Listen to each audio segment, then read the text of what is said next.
Hello and welcome to Salt Lake City for the men's boulder final here at the second IFSC World Cup of the season. We're indoors at the TC or Training Centre, and as you can see, the athletes are observing the boulders. My name is Matt Groom and I'm joined in a commentary box by a very, very special guest. Alex Honnold is here.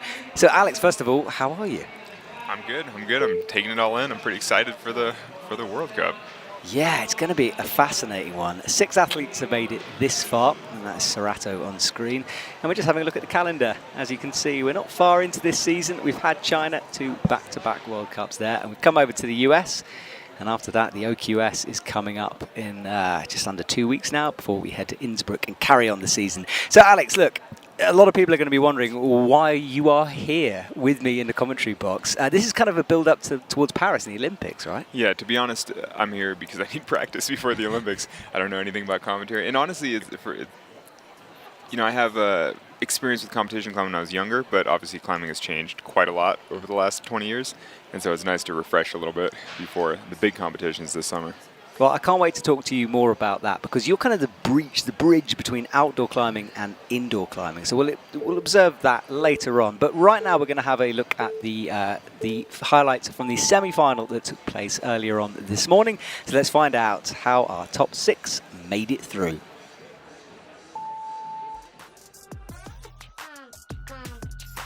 The men's semi-finals was a highly entertaining round, one of the best I can remember. There was an interesting set of boulders, and the athletes seemed to do everything possible to find unique ways through them. Just getting the last place into finals was Japan's Sota Amagasa. He had a brilliant flash of the barely climbed boulder 2. It had a hard last sequence with a possible knee bar and drop knees, but Sota went for the savage shoulder solution. Serato and Raku sent the first climb in just 2 attempts and set him up well for the rest of the round. He'll join his teammate Sota in finals, but qualifying 1 place higher. Enjoying showing his pure physicality on boulder 3 was Yannick Floe. Only 2 athletes managed the climb, and mainly because of a hard last sequence of moves. It finished with a brutal, slopey crimp to a blocked final hold. Tough stuff from the German athlete. Japan's Meiichi Narasaki goes into the finals in 3rd place. He climbed 2 boulders out of the 4, but got zones in the other 2. He was particularly impressive on the final technical slab. Continuing his amazing run of form from qualifying is Jan-Luca Posch. He had fewer attempts on climbs than Meiichi, but also sent the last 2 climbs, flashing the first slab. Putting on a masterclass is Jan's Austrian teammate Jakob Schubert. He had a masterful semi-finals, climbing more boulders than anyone else, including the super physical boulder 2. Strong shoulders from a legend.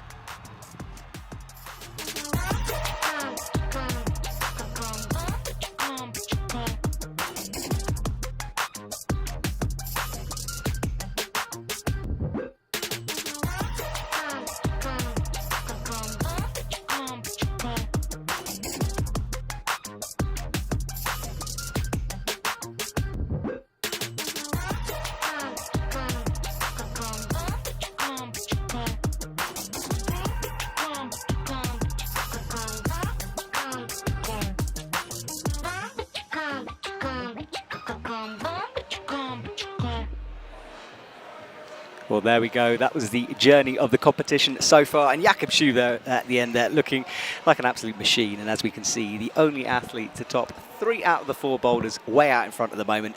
And look, Alex, Jakob is someone that you must know from the outdoor world as well, because he's done so many things on real rock. Yeah, actually, I'm not sure if I've met him climbing outside. But, I mean, I certainly am a big fan of Jakob Schubert. I mean, I feel like in some ways these standings don't do justice to how dominant he looked in the semifinals. Yeah. Because he finished all the problems in half the time of everybody else and then just walked away. Yeah, he was so far out in front, wasn't he? Yeah. It was amazing. And then after that, Jan-Luca Posch, we come down to our top 6. Toby Roberts, a surprise, not in the top 6, just outside in 7th. So a disappointing run from the young Brit. Colin Duffy as well. Now, his ankle is okay. He twisted it, screamed out in pain. Apparently more sort of like a PTSD reaction to an old injury that caused that scream, but I was worried for a moment. Yeah, I didn't. Yeah, I was sitting next to his parents, so I was more worried for his parents, I think. But no, I was slightly worried for him. But it's hard to even tell. I thought he racked his shin. I didn't think he was actually injured. I thought he just ripped the skin off his shin, which is annoying, but not a real injury.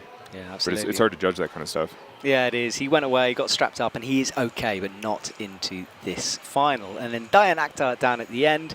Another good performance, another semi-final for him, really coming on. But all these names on the screen missing out on tonight's finals. So that was the story. And Alex, the boulders during the semi-finals, I mean, it was such a fascinating round. It was a spectacle. I was sitting over on the left side, so I was watching problems 3 and 4 for the most part, and I was shocked by how different the beta was. That each competitor did something slightly differently, and there was such variety of movement in a way that I'm sure the route setters didn't anticipate. I couldn't believe it. No, I would agree with you, and you are a bit of a master of movement, so we'll talk about that in a sec. But for those of you who don't know, listening at home, this is the observation period. So the athletes get 6 minutes in order to check these boulders out, and they work together. And Alex, this is something that, outdoor world, and we were talking about competitiveness before the broadcast. All of these athletes are helping each other. They're trying to find their own way through it, and that's a big part of our sport, full stop, isn't it? This is exactly what you'd see when people are sessioning a boulder outdoors. All congregating, talking about the potential methods, talking about their potential solutions, touching the holds, visualizing the potential solution. And then, I mean, in this case, it makes sense for them to all share their information together because they're just stronger as a group.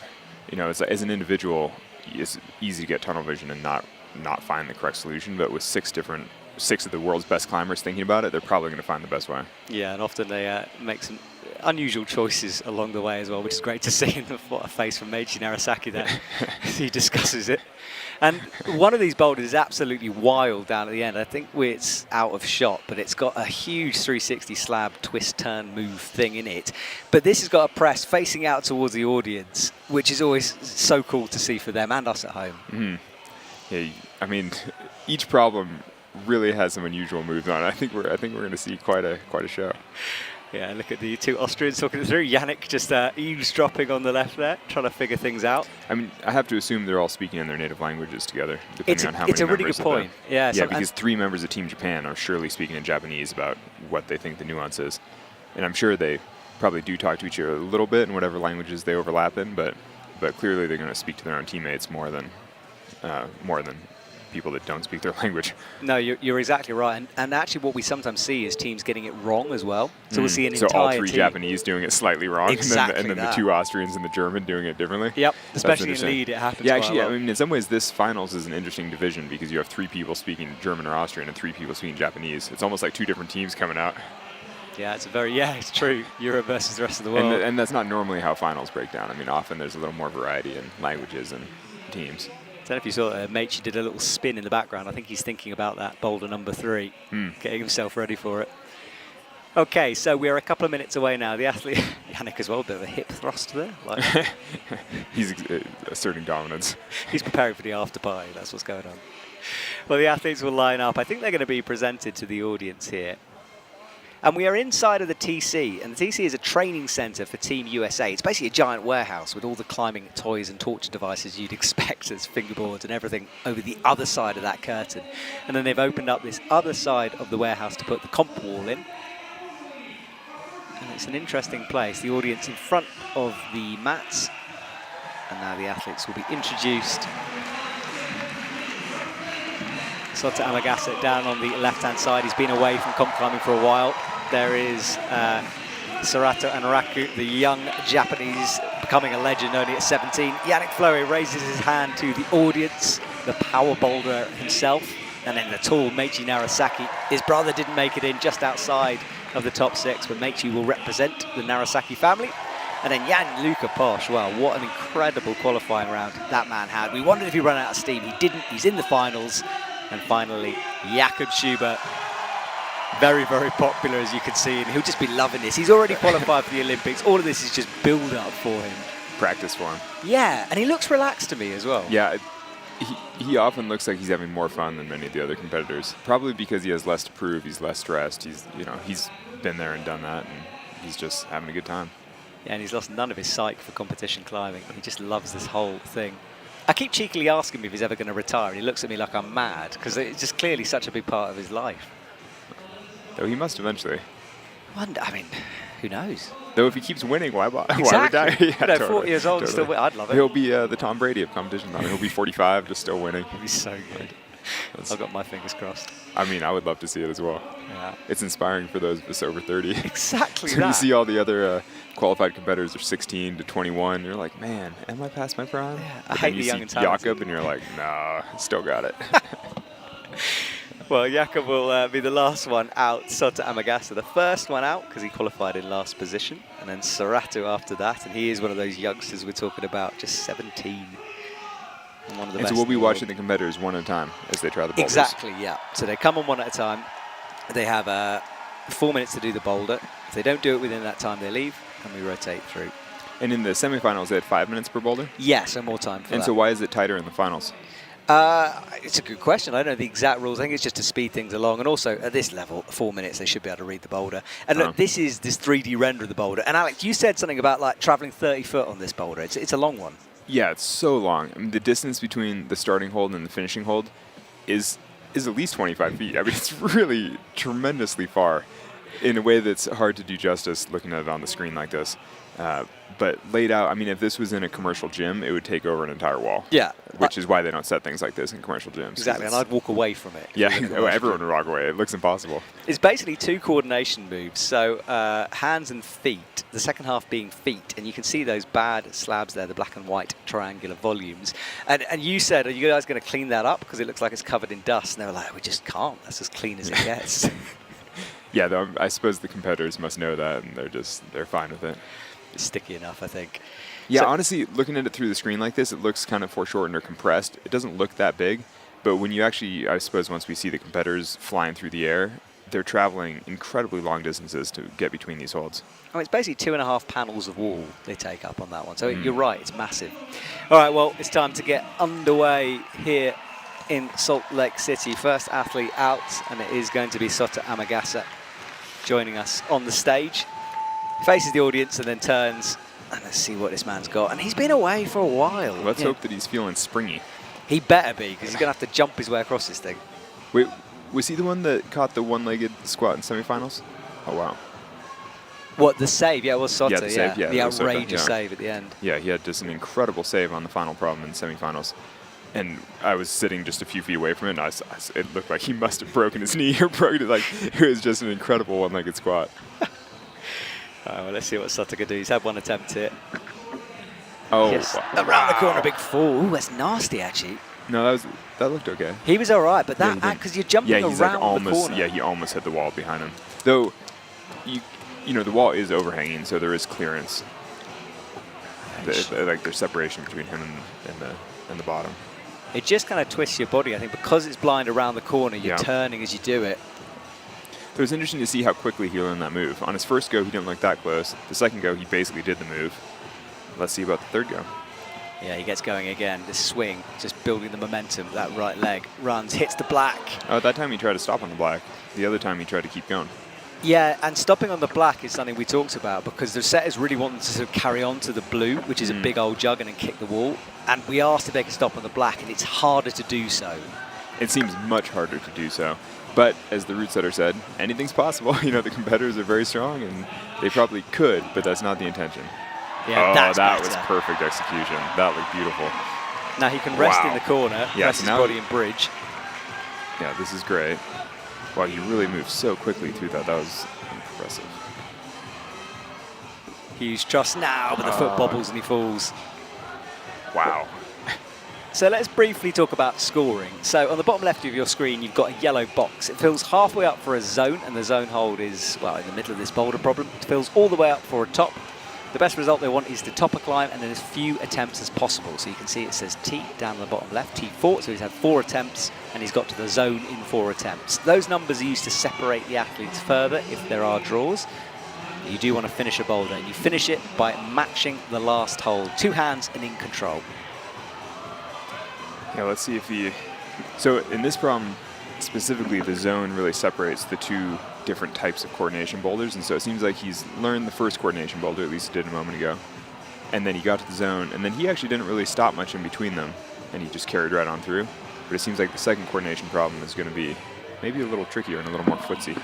Yeah, and it's one of those you've got to kind of calm yourself down because it's very physical. Your heart rate's going to be going. And I actually think he wants to stand in that corner a little longer. Yeah, I think it's a checkpoint. It's a place to compose yourself, slow down, and then do the bouncy foot maneuver to get to the end. And he's only got a minute on the clock, though. Keep an eye on that. That's a tough thing for a competitor because I imagine that when you have a certain level of intensity, you just charge the whole problem with that level of intensity. Yeah, sometimes you see the athletes drinking water, anything just to make force them to stop. stop. Yeah. Oh, that's so beautiful when he does it. Smooth as you can be. That was butter. Yeah, well. Right, 41 seconds. Sutter fell on this white volume. Watch his right foot. Stays this time. And he's in. That was good execution. Are we allowed to clap on a live stream? You can do. I want to like cheer, but maybe cheering not, but clapping, yeah, definitely. That was really well executed. That was good work from Sutter. He's had this smile on his face the whole way through. No.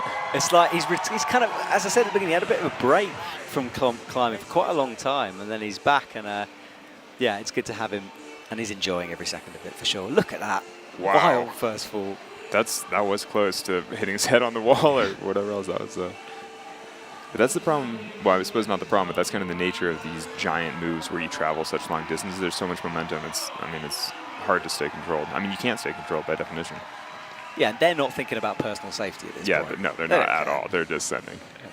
All right, well, Serato Anraku is out. He had a sort of up and down quali and semi-final round. He's obviously made it this far, so he's not doing badly. But I'm saying to you, there's something just not 100% with Serato. I'm not sure what it is, if he doesn't like the boulders, but he hasn't sort of had his runaway moments yet. And this is his chance. Yeah, but he's been told to leave, which is interesting. So not quite sure what's going on with that one. Well, keep you updated when we find out. It could be a timing issue, perhaps, the clock stopping. Or maybe they just needed more time to brush the boulder. Yeah, that's a long one. Yeah, exactly. 30 feet of brushing. Exactly that. Well, look, Alex, let's talk a bit about the transition between indoor and out, because a lot of people know you for free solo and the amazing things you've done on outdoor rock. But you train in gyms. All the time. I mean, I grew up climbing in gyms. I grew up doing youth competitions.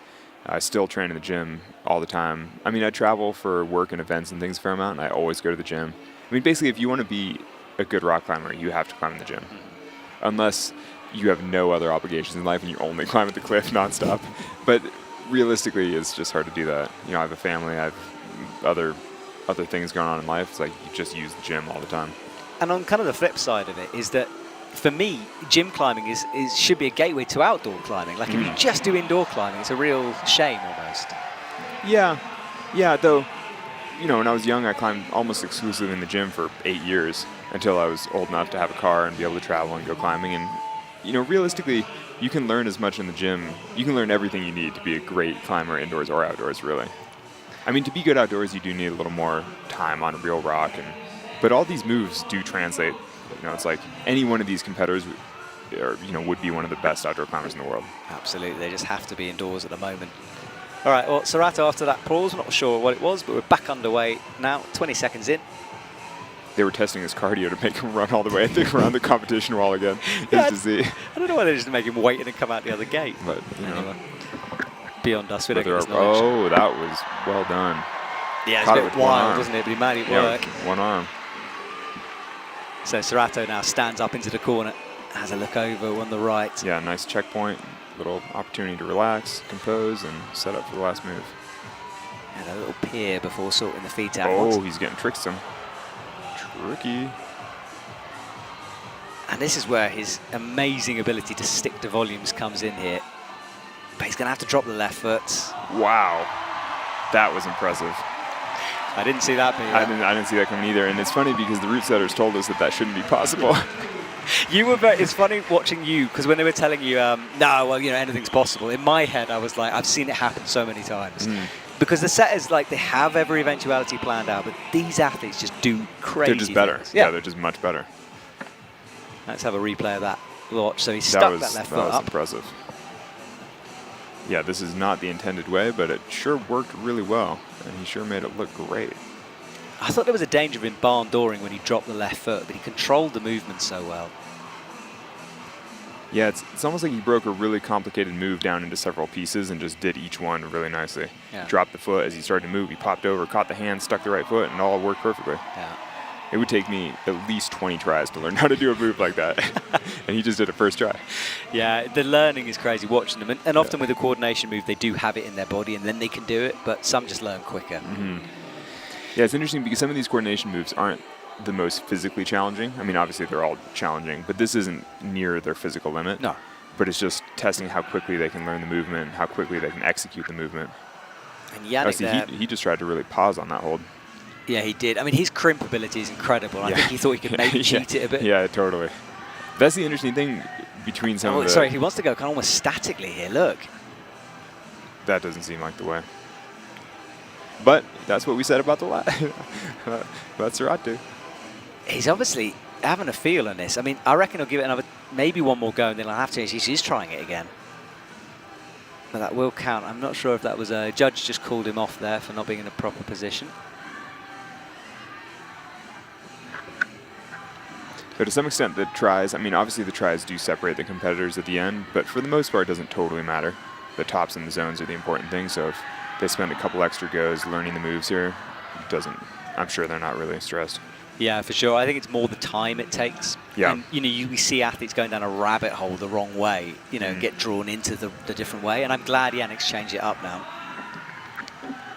But it's interesting. It's interesting he's doing the one hand. He's going one-handed to the bad hold because he has to catch that one and then go again to the good hold. I think he's going to have to try. If he's doing it this way, he's going to have to try to almost one-arm it on that black. But he's got the strength to spare. Yes, Maybe we're about to witness something really quite impressive. Yannick Flo is outrageously strong as these kind of moves, but the coordination thing, slab climbing, he's working on it. And he doesn't look comfortable yet. With 2 minutes to go. Do you know how old Yannick is? I can get that up for you. Yeah, let's find out. In his 20s. Hang on a sec. Oh, yeah, okay. He is 25, yeah. Oh, so okay. He's aging terribly. He's got to hurry up. No, I just wonder because some of the parkour moves, the coordination moves, they do seem to come more naturally to some of the younger competitors just because they've really grown up with this style of climbing in gyms. And I think that for some of the older competitors, they've really had to learn this intentionally. Yeah, you are totally right. But in this case, he's right in the middle. He's not really young or old. So no, it's what makes kind of Jakob really impressive. The fact that he can do that. Oh, that was good. He got both hands to it. Then this is an example of him learning as he goes. Yeah, he's got to commit to one now, though. 1:30 to go, and that double hand method looked best to me. Yeah. And we've seen 2 other people do it that way, so it clearly works. Yeah, we have the knowledge. It's great. Yeah. And remember, if you're watching at home, Yannick has not seen any of the athletes try this boulder at all, so they're kept in isolation. They can hear the crowd, of course. They know when someone's being successful, but how they did it, he won't know. Though hearing the crowd makes it more stressful in a way because he almost certainly knows that the other 2 competitors have topped this boulder, so he feels the pressure that he has to do well on it. Yep. And he's then got to walk back knowing he might not have done and deal with that mind games as well. There's a lot going on. Yeah, more than... And this seems more intense than semifinals because he's the only person in the whole audience out there just watching him try this one boulder. Exactly. Oh, that was wild and he missed it. Yeah, it's interesting actually because his last attempts as well, he's been hitting with the right hand but kind of missing with the left. It's like he's just not quite nailing the coordination. Which is certainly no judgment on my part because there's no chance I could do this move. But well, fatigue as well comes in. I mean, he's been throwing himself at this 3.5 minutes. Yeah. Hasn't given himself much of a break. And it's because he needs the zone. He knows everyone else. Oh, and he's getting further away, though. Well, now he had switched to just left-hander across, which I actually think maybe would have worked for him. He could have maybe done left and then gone to the jug with the right. And he had a long look at his skin there. That is a good point because ripping off that hold the way he did, he's got 3 more boulders to go. It could be problematic. And he's had a semi-final run this morning. Yeah. So excited to see what happens next. It's just interesting how each competitor has such a different experience on all the same boulders. Like he was attempting the moves totally differently, looked different on the coordination. It's all... We take 6 of the best climbers in the world and they all have completely different personal approaches. You are watching a very good competition, by the way. Oh, yeah, okay. Some are bad. This is pinnacle here. Oh, yeah, because good. Sometimes we get boulders that are good, but there's only one way to do it. And what's been great about semi-finals and finals, we have all this. It's pretty special. So if you're watching at home... Appreciate this. Yeah, appreciate this. This is awesome stuff. Yes, send a tip to the root setters. Or us. No, not me. Not me. I'd like a tip. Send it along. Cookies will do. Yeah. All right, yeah, the route set's working hard. Right, Meiichi Narasaki. Let's see what he can do. He's got a different kind of length, this man. Oh, and he just made that look so slow, in a way. He looks so relaxed coming around the corner. Like less speed on the move. We'll see if that's better or worse. I think you're right. Yannick was quite sort of staccato with it. He was trying to force he was punching it really fast. Yeah, he almost looked like he was almost like what climbers call dead pointing, kind of like standing to something as opposed to wildly dynoing past it. Oh, and now he's trying the static method. I wonder how many of them will spend at least some amount of their time experimenting with this one method. Well, the problem is the second black volume is really good, and they'll see that and think, maybe I can pad my way across. Yeah. And some of them probably could. Yeah, but that hold is facing the wrong direction. It's hard to establish on it. I mean, I don't know. Yeah. But I mean, I don't want to project for competitors, but I do feel like there's a vulnerability almost in these paddle like as you're flying out of control. And I often found that if there's any way to sort of cheat a move to make it feel controlled, I'm naturally drawn to it because I just want to feel in control while I'm climbing. Yeah. And I suspect that competitors must get a little bit of that. They're like, oh, if I can stop and make this more secure, more controlled, then I should try. Yeah, and sometimes it really plays into their strength as well. You know, they'll break a boulder and they'll know. And you can see them sort of figuring it out in their style. Like Oriane Berton, the French athlete for the women, does that kind of thing. You know, she just does something ridiculous, but it works for her. But Meiichi, I think he needs to go back to the flowing jump around the corner here. Yeah, he looked great. It's almost like loping, like like rolling through nice and gently. I watched him the first couple of days before the comp starts. All of the athletes were in the gym next door to here, and he was doing the biggest jumps I've ever seen in a commercial gym. It was insane. Oh, that was it. He's coming together. It makes you realize how good Sota and Serratos That's exactly go what I was about to say. Because they both made this move look, I mean, not easy, but sort of normal. And now when you're seeing some of the other best climbers in the world making it look quite difficult, you're like, okay, maybe it is a hard move. Yeah.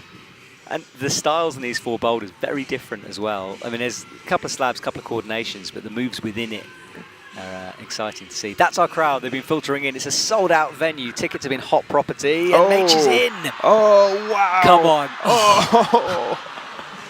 That must have hurt. Yeah, it's like shoulder rotating around. I really thought he was going to catch that one-handed. That was incredible. Well, the Japanese team loved seeing that. So wow. Meiichi's got close. I reckon he might nail this next time, but he hasn't given himself much on the second go. I feel like he needs another 10 seconds to chill, but he must be feeling the time pressure. He knows he's got to go now. Has he learned? Yes, better. This is interesting because if he had an extra 4 minutes on the clock, you know that he would do this problem, or at least figure out this first coordination section. Well, people ask me about grades all the time, and I point out that it's so hard, and time is one of those factors. You know, I've known there's been finals problems that have been graded maybe 7A, but it's the weirdness and the time that makes such a big difference. And Meiichi, though, much better. That was nice. He's got one go at this. You could see the learning. 30 seconds. And look how big he is. He's stemming off the other foot that nobody else touched. Yeah, he's a tall man. I wonder if he's going to be able to span out to blue. No! Oh. He's going to run back, but... He doesn't have time. He can't do it. Surely not. But you got to respect the effort. He's not giving up, but he is done now. Well, that was an incredible effort. I'm almost surprised he didn't stick that last crimp, because he had it pretty good. No, it was too fast. It was just too much bumbling, I think. Trying to move both the feet at the same time. And also, you see that crimp is kind of guarded by the little blocking hold past it. It's like you can't just slap it. You have to get it with some accuracy. Yeah, let's see if this is the replay of it. So let's watch where his hand ended up. He tried to slap it's just like too much. Yeah, it's too much happening. So, a zone, though. Very important zone for Meiichi. Needed that. And now we wait for Jan-Luca Posch to come out into the stadium. Jan-Luca? Yeah, he's come close, but never quite this close. He was 9th in Geichow. He was 6th in the Neon Masters, which was a smaller field, but we were talking, myself and Alana, during the semis, because you see a lot of athletes do incredibly well in the qualifying, then almost run out of steam as they get through the competition. Do you think because they get more fatigued or because of nerves and stress? I think a bit of that, and they're maybe not as experienced. But he is just on form right now. And he's trying the stop method. Yeah, everybody tries it a little bit. Jan-Luca's staying true to form. Every competitor wants to do it the more controlled way, and then they find that they can't, so they go big. Yeah, and then they would have chatted about the possibility of it, but yeah, actually, that is. I wonder if they did. I wonder if they all had theorized that that's the way, and that's why they all tried a couple times. And they're like, no, it turns out that's not the way. I think the crimp in the middle is good enough. They saw it and thought they might be able to. You know, they knew the setters would have tried to avoid that. I looked at that crimp and I was like, well, can't use that. Oh wow, he actually did look like he could almost stop there. But this is where the trap can come in, because if you get close in a few goes... Yeah, he's about to waste 2 minutes trying a way that's just not really going to work. Yeah. But you never know, because if he does it, then we'll both eat our words. Yeah, exactly. And it's happened to me many times. Oh, wow. Did he avoid it all? Wow. That's what it looked like. Well, that's a new method again. We're both staring at the screen, you know, eyes agape. Like, sometimes things I remember watching at home, you can rewind it. Well, you can't if you're watching on YouTube anyway. So things happen very quickly sometimes. Yeah, we need like a live comment stream so we can see what other people... Oh, he is avoiding it. Yeah, he is avoiding it. It's hard to imagine that that's easier, but he looks good. Yeah, I guess it's all about the spring off the second black volume to set himself up for the jump around the corner, because the flicking off the crimp will just pull you in a bit. I think watching this on the screen, it's important to remember that each of the competitors is a totally different size and shape. And so the dimensions... You know, some of them just don't fit the same way as others. Yeah, well, I mean, Gianluca Posch is 184, Sotta is 176, and Serato is 168. So, So that's actually not like a huge variation, though. Not a big, but when you see them standing next to each other, it's the arm. How tall is Meichi? Because he's tall. Yeah, Meichi is tall, so Meichi is 188. Okay, well... But with a big swing, if you are taller, you've got more weight pulling you off. Yeah, more momentum, so because your body carries you away. Yeah, it's interesting that he's trying a totally different approach. All right, he goes again with a minute and a half on the clock. 2 hands on, swings, kicks into the wall. Good catch. Good work from Gianluca Posch as he rocks up on that With a new method slab. again. I love seeing new methods every time. It's so impressive. Now he's got a little checkpoint and try to compose. Yeah, nice and relaxed. Oh, that was good. It looked like he didn't quite nail the good part of the finishing hold. He was a little high on it. Well, you could see him like peering around the corner. It's pretty blind, I think. Yeah. And the feet are so bad that if you move your body too much in or out, you're going to slide off the feet probably. Yeah, exactly. Oh, he's got 1 minute. I hope he makes this count. I would rest a little more and then really make your one last go count, but that's not his approach. I guess he's thinking it's fairly low percentage his first move. And like this, now he's got a bit more chance. Yeah, I hear that. But then you never know, because if he was a little more rested, would he have stuck that and then grabbed the next hold? It's hard to tell. There's a lot goes on in Comp Club, look at it. Yeah. No, it's pretty dramatic. I really enjoyed the semifinals. Yeah, it was spectacular. Go back and watch that. Oh, that was really good. Now don't rush it, he's got plenty of time. 26 seconds is a lot. Right foot on the white volume, trying to find some rubber. Heels way down as much possible. Looks around the corner. It is blind until he sees it. 2 hands, gets it. Can he hold the crimp? Oh, that was so good. That time he was on the good part of the hole too, and it looked like it was his to have. Well, the Austrian coaches cheer him on, and Gianluca Posch will leave the stage with a zone, which is vital at this point, just staying in touch with the leaders. And we've got one final athlete on the last boulder. Let's see a replay of what happened. Jumping all the way around the corner without that blue crimp, twisting and spinning as he did so. Eventually he got the range on it, and then this move around the corner. Look how close he was. Close. You can see the skid mark down the wall where people's feet have slid into the volume. It's kind of amazing that nobody gets injured on these problems. It's just like, I mean, did you see how both of his legs moved like 3 or 4 times just on that finishing move? Yeah.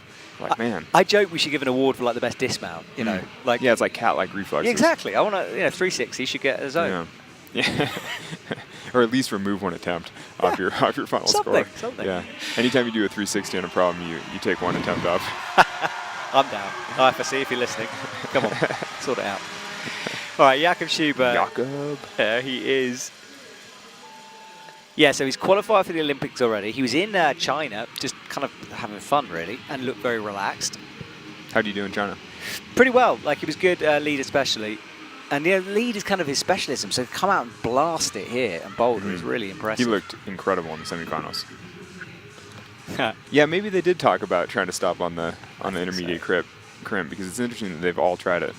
And it might be a legit method. I mean, there's no route set saying this is a whole coordination run. You know, they just go now off you that go. 5 out of 6 of them haven't been able to do it, you know, it does imply that it's probably not that easy to do. No, absolutely.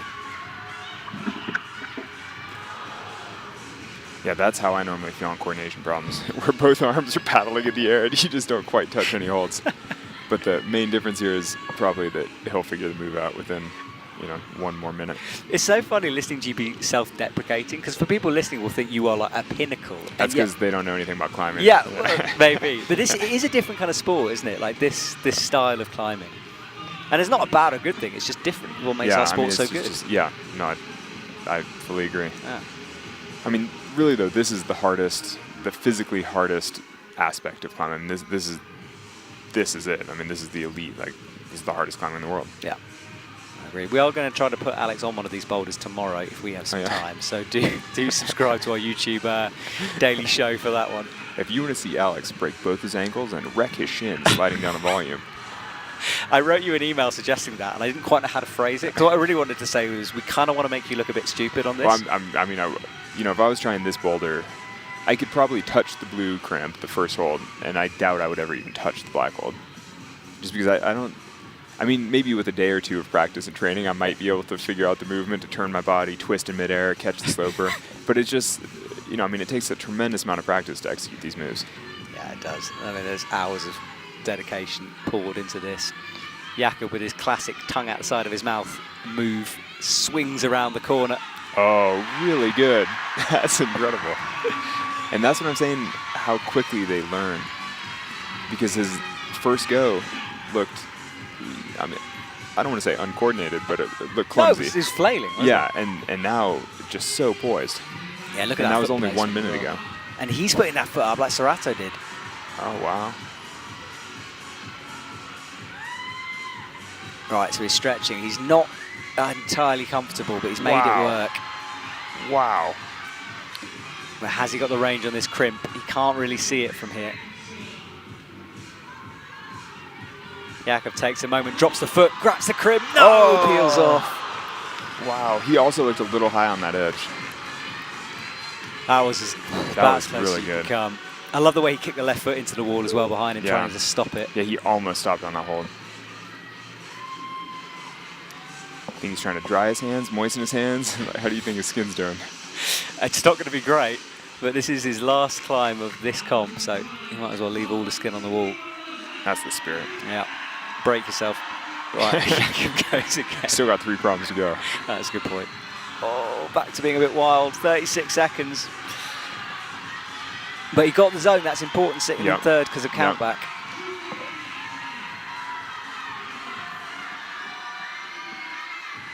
Right, starts this swing. Better from Jakob. Wow. Speeding through now. Rocks up towards the zone hold.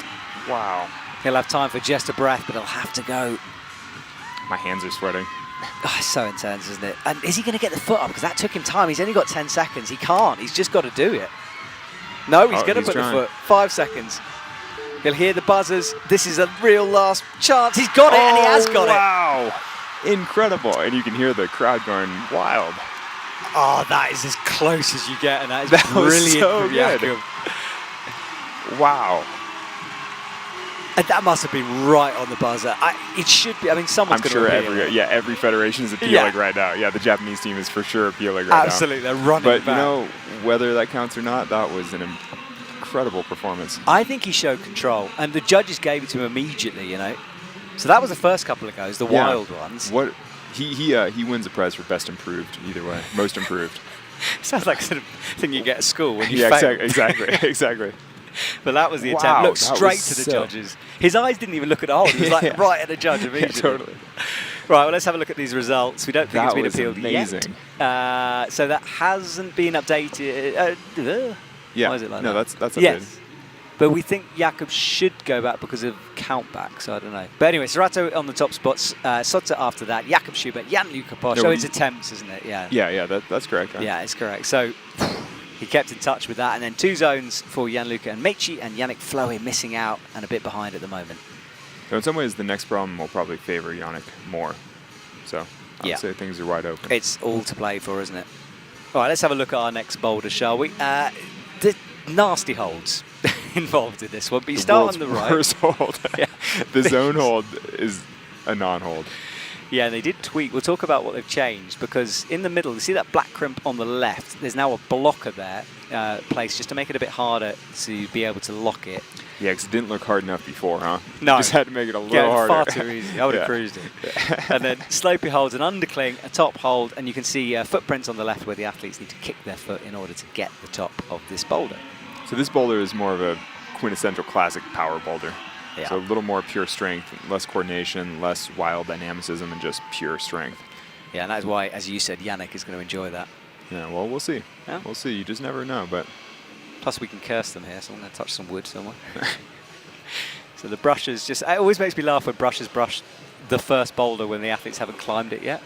Well, the setters have climbed on it, and part of that, I think, is psychological. I mean, the climbers want to know that it's clean. Yeah. Now, that's the blocked hold, the one he's got with his left, and he cut loose on it as well. Yeah, and the setters even talked about how they had to do that move a particular way, and they suspected that the competitors would be able to do it as he just did it. Yeah, that was very strong. Though this is, I mean, I don't know. I don't want to speak for the competitors, but I suspect this is the kind of problem where you see diminishing returns a little bit. With the coordination problems, you can try it over and over, learn the move, because it's not that physically taxing. But with something like this is max effort, pulling as hard as you can on some of the holds.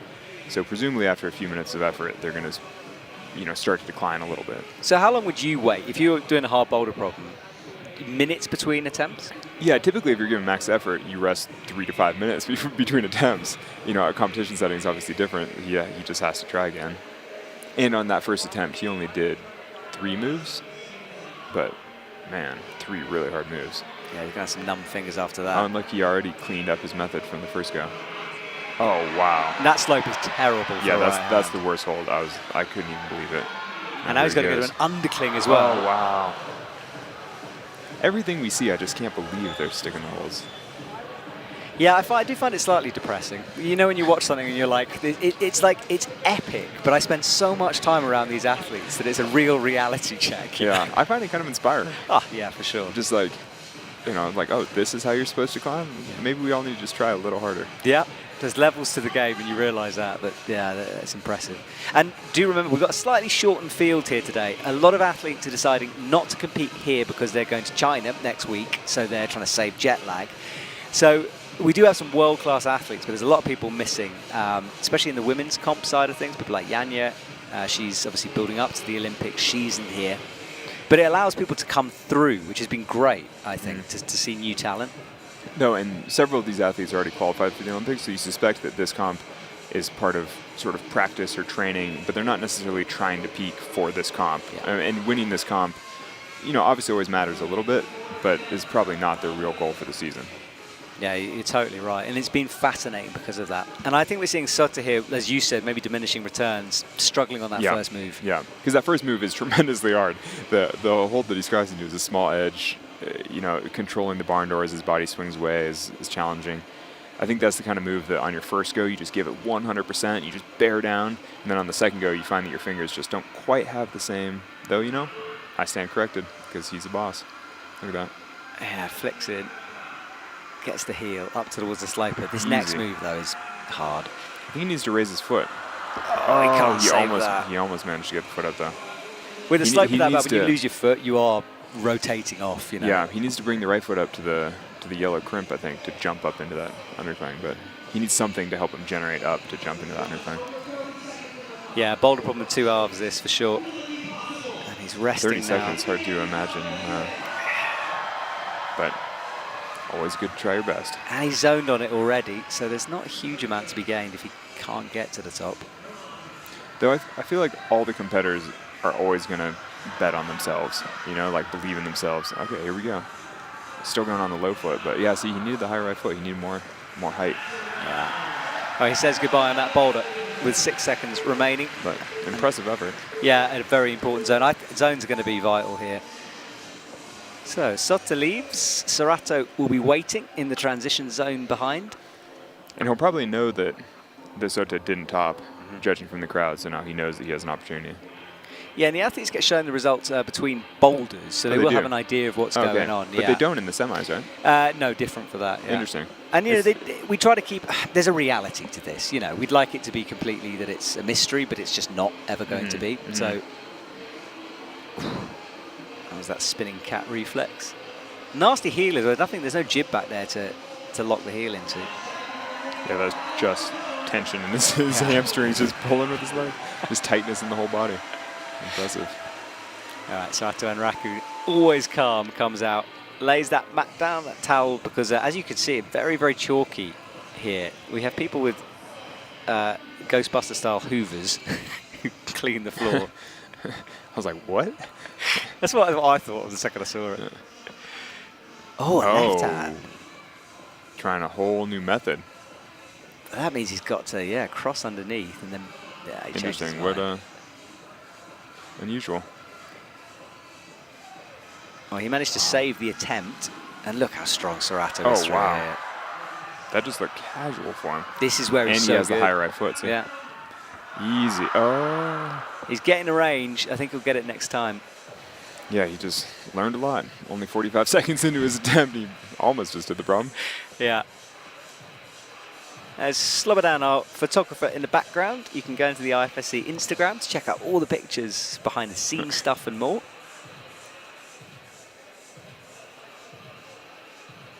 I think Sorato's going to rest his way here because he's figured out the sequence. That's smart. Really, that shows the poise. I mean, he's 17 years old. It's impressive to have that degree of confidence, poise, you know, almost like professionalism. Yeah, just to you're right. Look at the timer and just relax. I know when I was 17, I wasn't, you know, with that many people watching you, I would have just panicked. I would have fled. I just couldn't handle that kind of a crowd, like this kind of pressure. I mean, this is intense. But it's bizarre to hear you talk about pressure as well, considering what you've done. Yeah, and I know it's different. Yeah, it's totally different. It's so interesting, I think. But any pressure I've faced as a climber is always self-selected, self-chosen. You know, as you choose the day, you know that you're peaking, this is your moment. But to have all these people screaming at you, you know, and to know that all these other people are trying to beat you, it's just, I don't know, it's a totally different kind of pressure. It is. It's just wonderful to hear you talk about it. It's lovely to have you here to breach that gap. It's great. All right, what can Sorato do? He's got 2 minutes on the clock here. Up with the right hand, locks that crimp off. I'm not sure what was different about the attempt that he just made and why it didn't work for him, and then this looks so easy again. Yeah. That probably says more about me as a climber than him, that I can't tell what the difference is and like why it's easy. He's having a hard time like getting it high enough into it. I think he needs to move that left foot up a bit higher when he kicks as well. Yeah, he just needs some way to get the body like to stand into that undercurrent better. Yeah. Well, he's got a minute and a half left. He's got that zone. Checks the clock and chills. And yeah, that's that poise you're talking about. Yeah. Yeah, he's not hurried. He's not panicking. He knows that he has the time and energy for one more good burn. He's going to make it count. And especially with the Olympic system is different in terms of the format of boulders because there's two zones. Yeah, there's 2 zones in that. Why do different rules? Because we have a different scoring system entirely. It's all decimal points. Oh my gosh! And the zones are worth points. To make it a bit easier, because this is quite complicated. To make it easier for spectators to understand. Kind of, and also to be fair, it's to combine both the events as well. It's easy to have it out of a 200 and then divide it by 100 and 100. Okay. But what you do see, because there's 2 zones, you'll find that the athletes are like climbing right up to the very last second. They might have got the first zone, but they haven't got the second one yet. Whereas in this format, they tend to rest a little bit more. Interesting. Save themselves. Though I kind of prefer any format that optimizes for just max effort. Yeah. You know, where they just go right up to the end as hard as they can go. I can't believe he's just hanging on that slope with one hand. Oh, wow. That time he tried the right foot through. Yeah. But still didn't work. And the right will allow him to kind of have opposition to the left hand. Yeah, it was a good idea, but just didn't quite happen. So Sorato goes with just a zone. And we've yet to see this boulder topped. I'm always curious what's going on in their head when they walk on and off. You know, he looks calm, poised. Is he upset? Is he happy? Is he, you know? Athletes talk a lot about that time backstage, and you almost see them watching that left foot attempt. He did the right earlier on. Yeah, what a lot tell me is that they change it as well. You know, one year they'll try to sort of hype themselves between rounds. Sometimes they'll be back with headphones on, just chilling out. But we don't have cameras back there, and it's something I talk about a lot. I'd love to see more, because I think you're right. It's fascinating what they're doing back there. All right, Yannick is out. We feel like he might enjoy this one. This is certainly an opportunity for him to shine. It is. He dumps his second pair of shoes. He's gone for the really soft ones for now. It's interesting, his bio picture looks completely different than the man about to do this boulder prop. It's the almost haircut like, is new. It's like he went into witness protection. He's like, I'm going to put on glasses, change my hair. Like that's how you get psyched for the next round of comps. I can't wait for Yannick to hear that comment. It's going to be brilliant. Yeah, the haircut is new. I was a bit shocked. Oh yeah. I think it suits him. Looks like. I think it looks strong. Yeah, it does exactly. Yeah, it definitely looks strong. And he's got stacked. I said it in the semi-finals. He's massive at the moment. You mean muscular? Yeah, muscular, exactly. Yeah. Oh, look at that hop with the left foot. That is very nice.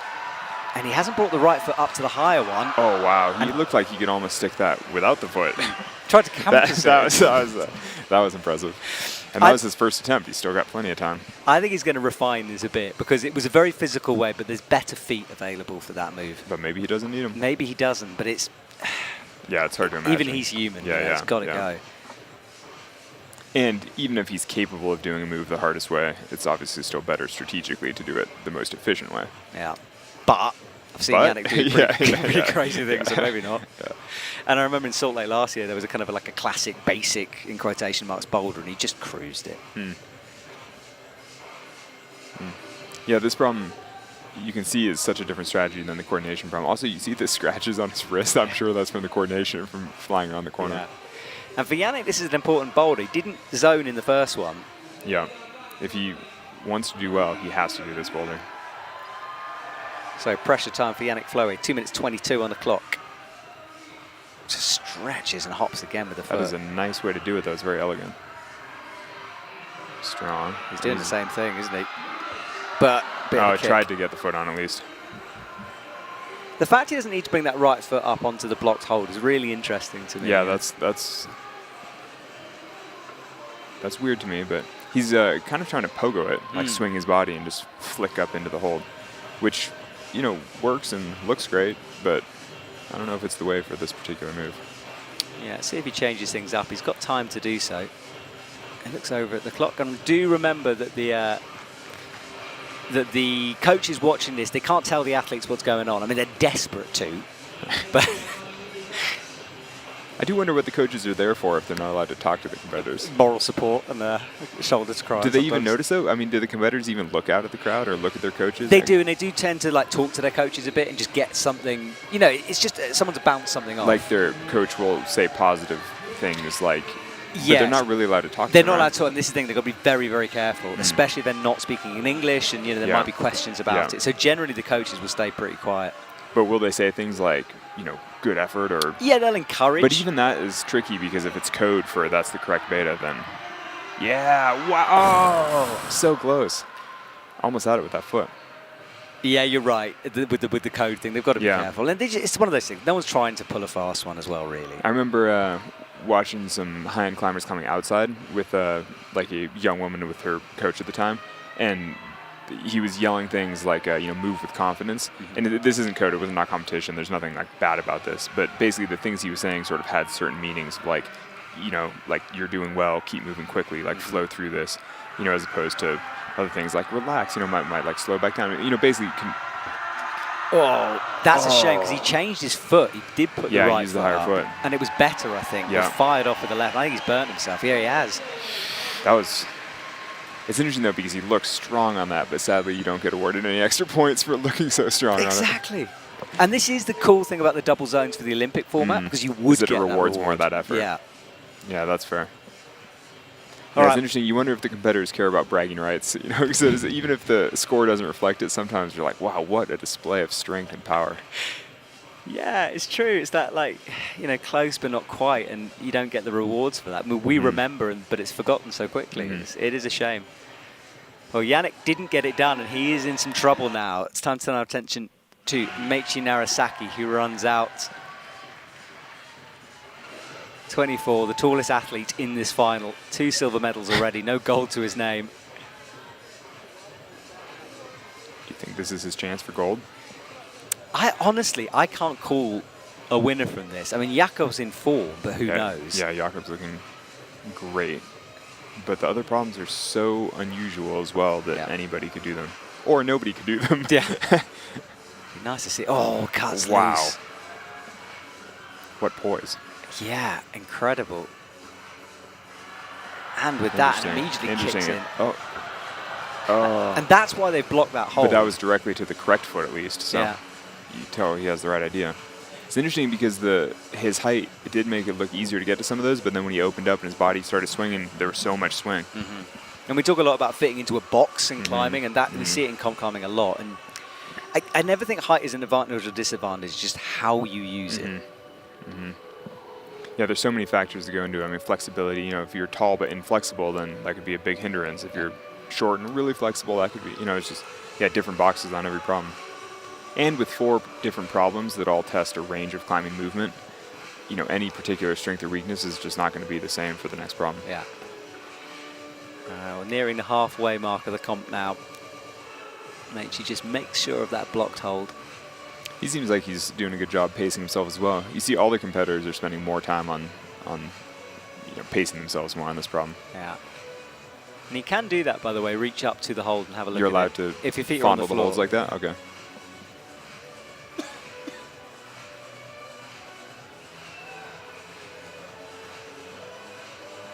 Oh, is he allowed to start that way? Oh, wow. Because of the zone is... oh my God, my throat has gone. I'm going to let you talk for a sec. Wow. That's interesting. He's tall enough that he was able to skip the starting move, which does feel slightly unfair in a way, but then now you see him struggling to fit in that box, so it's hard to know if that was easy or not. Yeah. I'm back, I think. My voice decided to shut down then. Yeah, because it's on the... Yeah, it's on the same volume, exactly, so it still counts as starting so it hold. still counts. That's so interesting. It does seem like something, though, that setters would maybe check. They would have done. They're not. They wouldn't intentionally give such an advantage. Yeah, like because that, that seems unfair. Yeah. But it's great for us. Yeah. Right, 1.5 minutes for Meiji now. I love that shot with the lights in the background and the chalk rising around him. It's so atmospheric. And they've got like the Rocky soundtrack going. Yeah, no, what is that final countdown in the background? Yeah. He's psyched.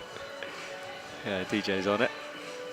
All right, he's resting. I think he'll rest until he hears that minute buzzer go.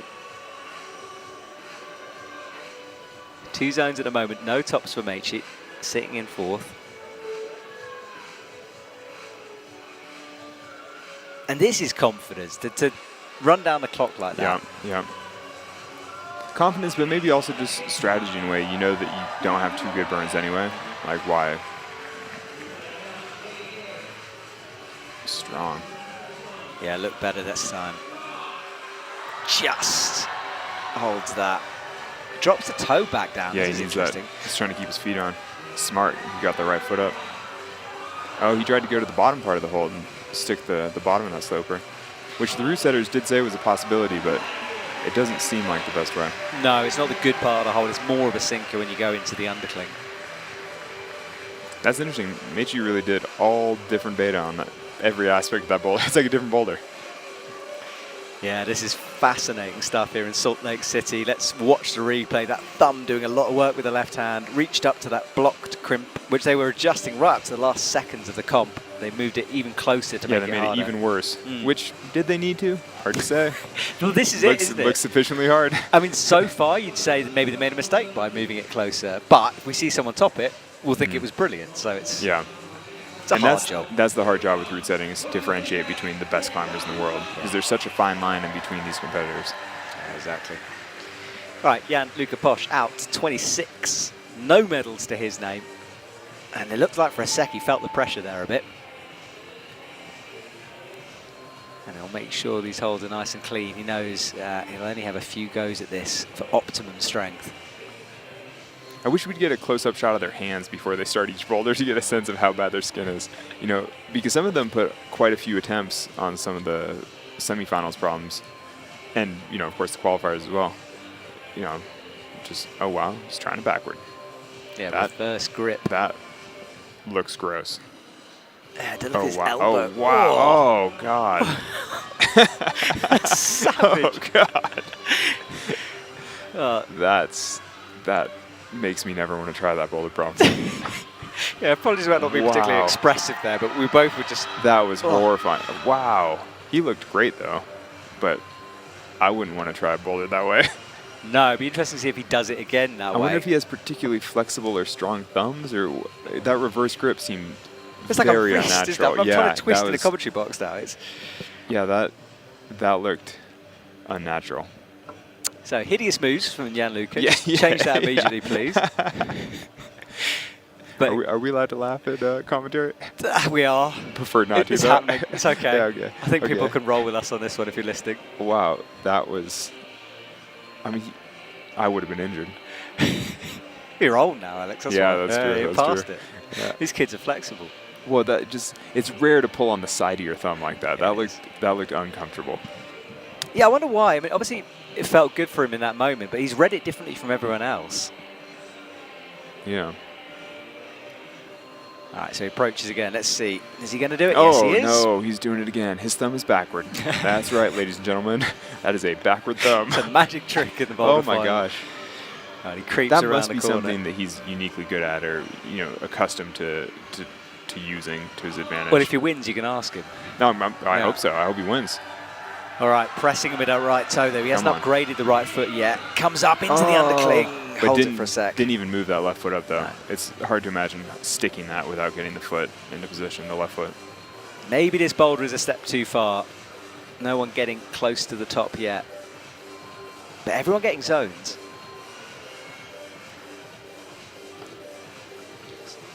Yeah.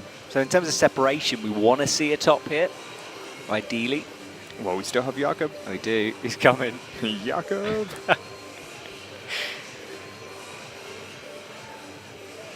So minute 20 on the clock. He'll have some water. And as we said earlier, a bit of a tactic that. Yeah, hopefully Gianluca realizes that left foot. I mean, he looked great moving to the hold. He just needs something to help him catch it.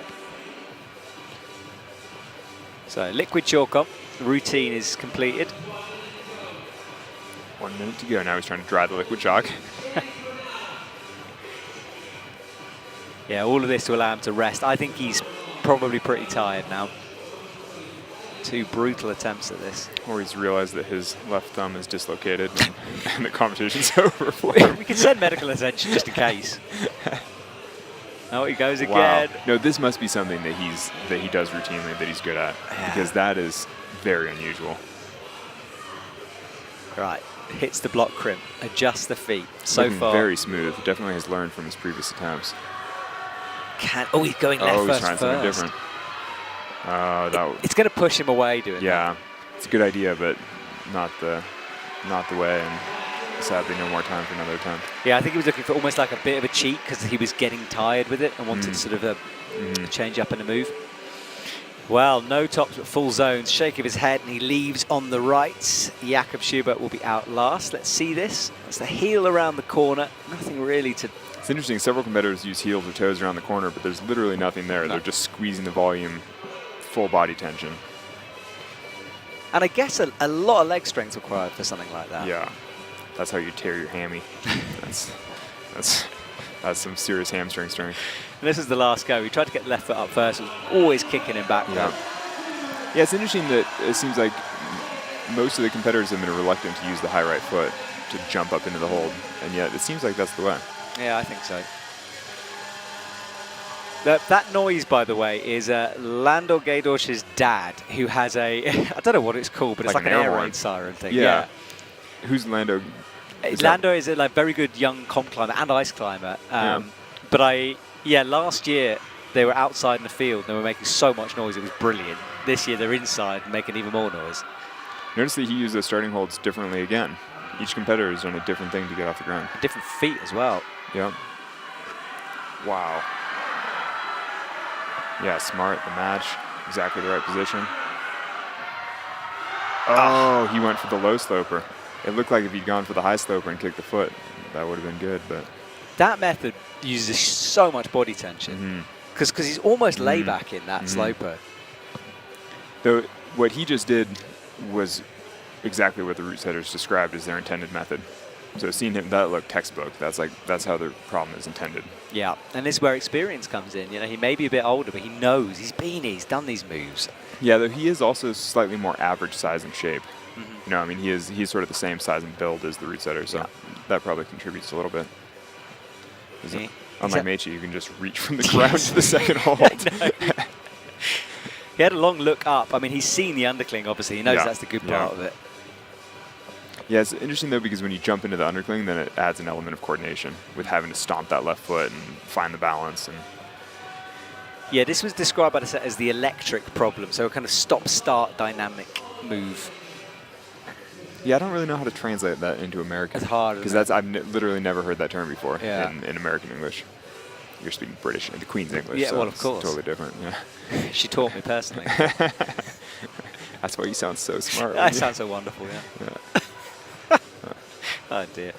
All right, Jakob. He's got 2 minutes to go. But this idea of an electric problem, which I guess in American sort of translates as dynamic, so start-stop, sort of punchy maybe. Yeah, I mean, some people might call it punchy. That works. Like where you move from one position to another with very sharp movements in between.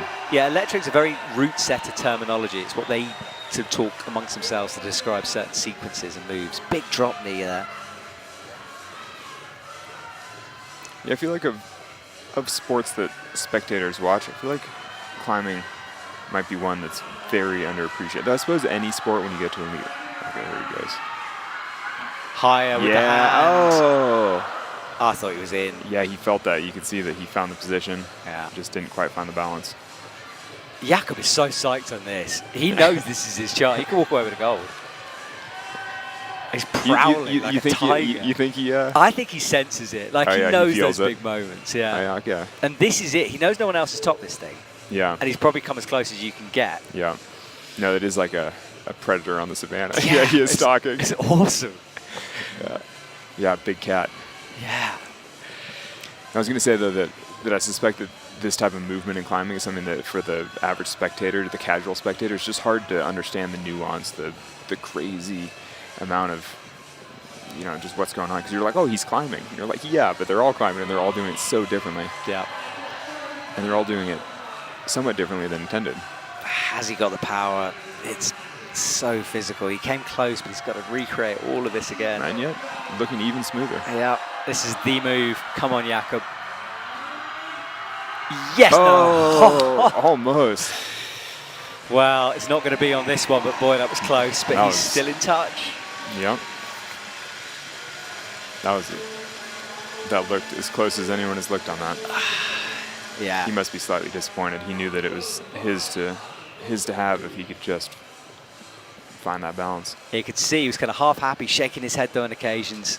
Let's see this again. So right foot up beautifully into this. Then this is the layback-ish move. I really like that foot match and high foot. It all seems perfect. And then flies and just opens up a little too much. Yeah, from that angle, it looked a little less good, actually, but not quite. Well, Sorato still out in front, followed by that man, Jakob Schubert, then Sota Amagasa. That's our top three. Those are the podium places at the moment. Gianluca Posto in touch with 2 zones, needs a top soon. Meiichi Narasaki and Yannick Floe struggling with just a zone so far. Though I would say this is still open for anybody, because if any of the top 3 don't top this next boulder, and any of the bottom 3 do, then all of a sudden the standing flips. Yeah. So this is still very much anybody's finals. Now, in the background, we can see the final boulder. Now, there's a fairly wild coloured cheetah hold. Maybe that's what we were talking about, stocking on the Great Plains. We're primed for our cheetah print. But this boulder has one of those 360 slab moves. We first saw it in Innsbruck a couple of years ago, where the athletes turn on the wall, 360, face the crowd, and then get your feet in. And this is it on steroids. Actually, this is the 180, isn't it? 180, sorry, you're right. They go from facing in to facing out. My maths, brilliant. Yeah. Well, we'll have a little pause between. This was the action from earlier on. Meiji popping out, missing. That was as the timer ticked down here. Oh, yeah, so we're officially at the halfway of the competition. Yeah, we are. They've done 2 boulders, and now moving on to number 3 and 4. Yeah, this is why we have this little pause in proceedings to remind ourselves what happened. Is this the halftime show? Do we have to sing? This is pretty much. If you want to go out and sing, that'd be great. Beyonce couldn't turn up, unfortunately, That's tonight. weird. I should have had my people call her. Yeah. I'm sure she'll come next time. Do you have Beyonce's number? No, I've never met her. I don't think I've even seen her in real life. That's a shame. I was expecting some kind of deep secret. Taylor Swift, met her twice. Oh, well, where's Taylor? No, she was busy. Running some kind of jet setting around. media empire or something. I don't know. All right, she should get into climbing. But yeah, she should. You know. Well, you know her. Send her a message. Get her the next one. Tomorrow would be fantastic. But this was Jakob Schubert flying across on the coordination move. Learned it quick, though. Stabbed into the wall and then rocked up into the corner. Couldn't quite hold that. And they're still awarding him the top, huh? Nobody's appealed it yet. It seems like the timing is standing. Yeah, true. So we'll see. Maybe by the next boulder, it'll be taken back to his own form. Well, if it had been appealed, I should have been sent a message, and I haven't yet, so I don't think it's under appeal. Do people text you personally when things like that happen? Yes. Oh, yeah? Well, the judges do, anyway. Oh, yeah, okay. Really? I mean, people watching do the same thing, but I try not to look at those messages until afterwards. When you can sit by yourself and cry. Yes, exactly. Because they're only mean comments. I got gin and tonic and YouTube open. It's brutal after it finishes. Yeah, I hope you don't read the comments. I do read the comments. Doesn't that just make you sad?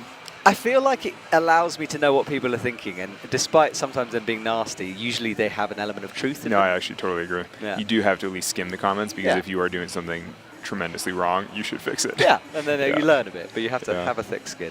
Yeah. Right, let's have a look at this next boulder. There it is. It's wild. It's neon pink and yellow. And again, these graphics really don't do justice to how far the boulders travel, because these panels are quite long, and so the competitors are moving really quite far across the wall. Yeah, all the way. I mean, this volume there on the right is the biggest hold I think I've ever seen in real life. Yeah, massive. I mean, it's huge. It's it a must be humongous expensive, volume. Yeah, it must be very expensive. Yeah. And then, you finish at the top. And the 180 move is down at the bottom, so you step kind of into that massive pink hold. I've never seen any move like this in real life, and I'm very much looking forward to seeing the competitors try to do it. Yeah, and I think because when it first came onto the scene, people didn't know what to do, but then they went away and learnt it, and I think they've seen it. But a mantle, this is more like normal. This is normal climbing. That looked smooth, beautiful. But I find there's a huge. He's not going to do the big jump, is it? He is. Oh no. Well, that's the wrong method. Yeah, well, it's not the intended method, but I could see him stick that, maybe. Maybe. I wondered if they would try to almost squat on top of the big one, but it's so no-tex, I think you just slide off it. Yeah, no-tex meaning the slickest thing on earth. Yeah. I love this mantle, though. You so rarely see a mantle. They're trying to figure out who's been doing tricep day. Yeah. He's still maybe they didn't nail it. Maybe the... Oh, wow. I wonder if we'll see the other Japanese team members try it the same way. Because I wonder, they all talked about it, and I wonder if anybody realized about the 360 twist. Or the 180 twist. Yeah, you're doing it now. But there is some clues. So, for example, the inside of that hole has been covered in rubber. You can't see it here, but there. Can you see how much rubber? That's very deliberate. So it's but you could also imagine that rubber being from the stem once you stick the left foot jumping the way he is, then kicking the right foot back. Oh, wow. And he actually looked pretty good like that. Yeah. Interesting. There's just not much of that volume to hold on to. Though, to be fair, what he's trying, I think, is the more intuitive way, and if I had to try this boulder, that's what would have come to my mind. Interesting. That's what you would have done. Well, because I would never imagine a 180 spin on a slab. I would never think that that's the way. And so what he's trying is, very unconventional in a way, because it's insane, but this is slightly more normal. Yes. He's jumping to the hole that's facing towards him. I'm really hoping now you don't try to put 180s into some of your solos. Please don't. Well, then it'd be Mission Impossible. Well, he's in the Tom Cruise. Yeah, he does it, so I should too. No, just because you've seen it, Alex. Yeah. No, this is really going to broaden my repertoire. Oh, please no. I can't handle it. Right, well, he hasn't changed his method yet. Oh, and he's made it work. And he's stuck that. Wow. Well, there you go. What do the setters know about climbing? Exactly. Now, he's standing on a very small jib that's kind of into the tiniest crack. foothold. Yeah. Yeah, he's aiming his foot around a corner to stand on a very small hold. And there's another jib above it. You can just see there. So he's got two things to stand on, but it's quite blind. I think that it's maybe intended to go on the foot on the one that we can see and then step through to the second foot. But he's kind of going to the second one directly and then trying to come in. No, I think But, he looks very composed, so he's got a plan. That's the jib we're talking about. Yep. Great shot, guys. Stepping into that. That's perfect. And now the left foot around the corner is supposed to be blind, and he can't quite lean out to see it, and he's almost touching it. That's so close. He's got to slide that foot down the no-tex to find it. He hit it, but he couldn't get it. Yeah, he just can't see it, and his foot just went right over the top, just a little bit too far. Oh. We still got a minute, though, and this is the sort of problem that isn't that physically taxing, not like the last problem. Yeah, so the mantle's look, pretty he easy. can try again while they're brushing. He's just like, may as well get right back up there. Move. Look, I mean, that literally took him 3 seconds to get back in position. Oh, wow. Another Though we brilliant should remember save. that the Sota's the one who did that incredible one-legged squat save in the semifinals. Are we allowed to pull up instant replays ever? Because that was the craziest thing I've ever seen. There's a few things from the semis you should go back and watch if you're listening to us talking. Oh, that was close. He gets it. And then he's paused on it too. He almost managed to stick it. Oh, and is he trying again? Good for him. I just wanted to see him do it with this method. Yeah. 30 seconds. Man, that mantle is looking faster and faster. Wow. It's just incredible how well he's learned that move. Yeah, kicking the right foot on the wall as well to stop the momentum was clever. They must practice rapid firing boulders like this. I mean, I suppose every time you do a competition, you practice it, but... They have simulations where they work on stuff like this as well. And it's one of the great things about the TC where we are is they have, so for example, there's a no-foot slab out the back where they just do, no hand slab, so they just do feet. Wow. I'm very impressed by his method on that boulder. Well, maybe it's the method. I mean, you said it, they've read it together, but that jump, wow. That's just, and I mean, he's catching the no text while half his hand was on the textured part, half was on the non-textured part, and he just misses it. This is where you need something like those little mirrors, you know, like on blind alleys, blind driveways. He just needs a mirror so he can see where his foot is, because he can't lean his body far enough back to see the foothold. I'd love to see an athlete sort of like a little periscope, finger, a little periscope. You just stick it out so you can guide your foot down. All right, Serato, let's see what you can do. Yeah, and we're expecting him to maybe try the same thing. They read it together, they speak the same language. Maybe this is what he'll try too. A little more awkward from Serato with this. Yeah, not looking quite as good on the mantle, geez. And remember, Soto is a very good outdoor climber, and Serato less experienced, so maybe. Yeah, he's probably never done a move that easy in a competition before. What is this? I mean, that first move is by far the easiest thing that they've done in this competition. Yeah, he goes for jump too. Oh, wow, and even more wildly, even as a bigger jump. Yeah. He's trying to bring that right foot back onto the to the big purple hold. This is so interesting that this isn't at all what the setters expected, and yet they're all doing it a totally different way. Which is surprisingly similar to the outdoor climbing experience. When you establish new routes outdoors, you always clean the route around, make sure there are no loose rocks. You have sort of a plan. You expect people will try to climb it a certain way, and then the very first person you see climbing it just grabs some random thing 2 meters to the left, and you're like, oh no. That's like, you just never know what other climbers will come up with. Yeah. It's really hard to anticipate what they'll think is correct. And the setters do sit, they look, and they watch everything, because that's what they're trying to learn from. Because, you know, and sometimes they're screaming in frustration, because there's a very easy way to do a boulder the athlete hasn't seen. Well, that in some ways is the challenge of being one of the strongest climbers in the world, is sometimes you do just try to overpower things, or they think it's supposed to be hard because it's the finals in a World Cup. And, you know, this is a challenging boulder for sure, but it's not necessarily supposed to be as hard as they're making it. Well, there's a very famous last year in Hachiyochi, the first comp of the season, there was a move none of the athletes had done before, and everyone fell off it. And then once they were told, Mejdi Schalk did it in his trainers afterwards. Like, it was probably 6A according to the setters, but they just didn't know how to do it. So yeah, that's so that interesting. happened. That's funny. Well, that's like at some of the comps when they put a hand crack or something in the middle. Oh, that happens every hilarious. once in a while, the specialty moves. And you're like, oh, obviously they've never climbed outdoors because they can't hand jam at all. At that point, we bring you in, and you just show us how it's all It's the only move I could do in the whole competition, maybe. We could rig it for you if you wanted. We'll put a few in semi-finals, and in finals we'll give you jumps and then one hand crack, so you can just get one of the last competitions I did was I think it's Masters of Bouldering in Santiago in Chile, and I was there. It was a North Face event, and so I was there with Cedar Wright, and the setters intentionally set basically a hand crack problem for the 2 trad climbers as sort of a consolation prize, and it was basically the only thing that we could do because we couldn't touch any of the other boulders. Oh, Serato's in. Oh wow, good balance. Yeah, he makes it work. Now, crimping the edge there, it's been left deliberately for the fingers. And he stuck that differently than Sota. Yeah, almost like right foot back springing on the other onto side. it, yeah. Look how bad that sloper is at the top as well. Yeah, it's really not a hold. It's just a place to pause, to like find balance. Oh, wow, and he just found that foot perfectly. Such good accuracy from Serato. 1 move away now. Haven't had a top in a while. Is this going to be it? It should be, it is. Oh, good control. And Serato has a long moment facing the wall, breathing deeply. That is massive for the score. He was on top, and he's extended that lead now. That's really good. And the other competitors will know that he is pulling away. Yeah, they'll hear the cheers. And more time for him to rest as well. And Serrato breaks that. He's been really focused, but has a smile for the first time. That was the jump to begin with. This is so wild. Wow. I mean, just the ankle strength. Yeah. You know, like this, just catch something one-footed. Quick match at the top. Good work. He Hear really people made clapping backstage. Yeah. All right, Yannick. Well, he's behind at the moment. He does need something big here. And this is where we get to see this whole European language thing, is whether they've seen it different. Yeah, let's see if the non-Japanese speakers chose a different way to do this. He's having a long look at it for sure.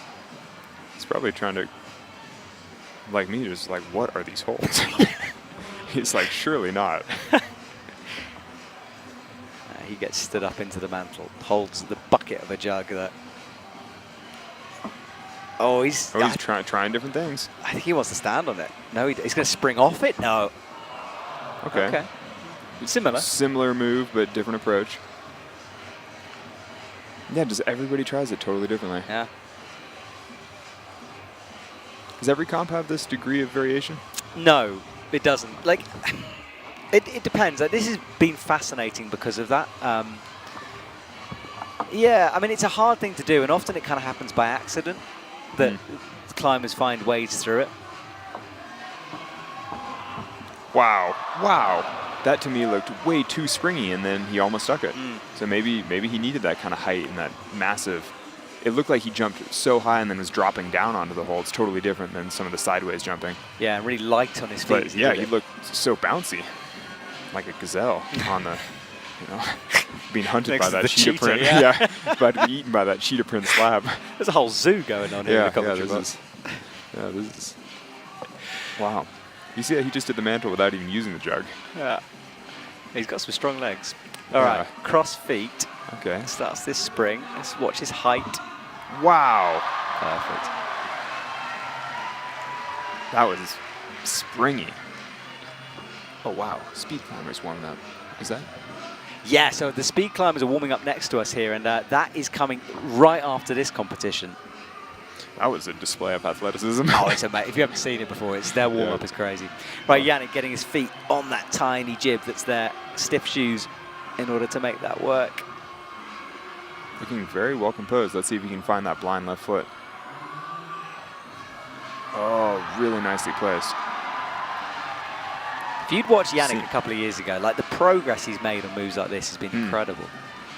But you can see that he's still trying to crimp the back of that volume. Oh, yeah. He's trying to find any kind of hold. He really just needs to trust that left foot, ease onto it, press up. So that's easier said than done. Yeah, he's not 100% comfortable, is he yet? No, he just wants something to hold. Yeah. But really, this is designed to be a no hands, just stand up move on the foot. Here he goes, pushing. And once he committed, easy. And he's back in. And the fact that I know that the fact that's a slab, he will just be delighted. Saggy, his coach, will be going crazy. I mean, he should be proud of himself. That was a good way to do it. He looked great. Yeah. Right, he leaves. Well, wait to see how that affects the leaderboard. It's going to bump him up there. Yeah, he's right back in it.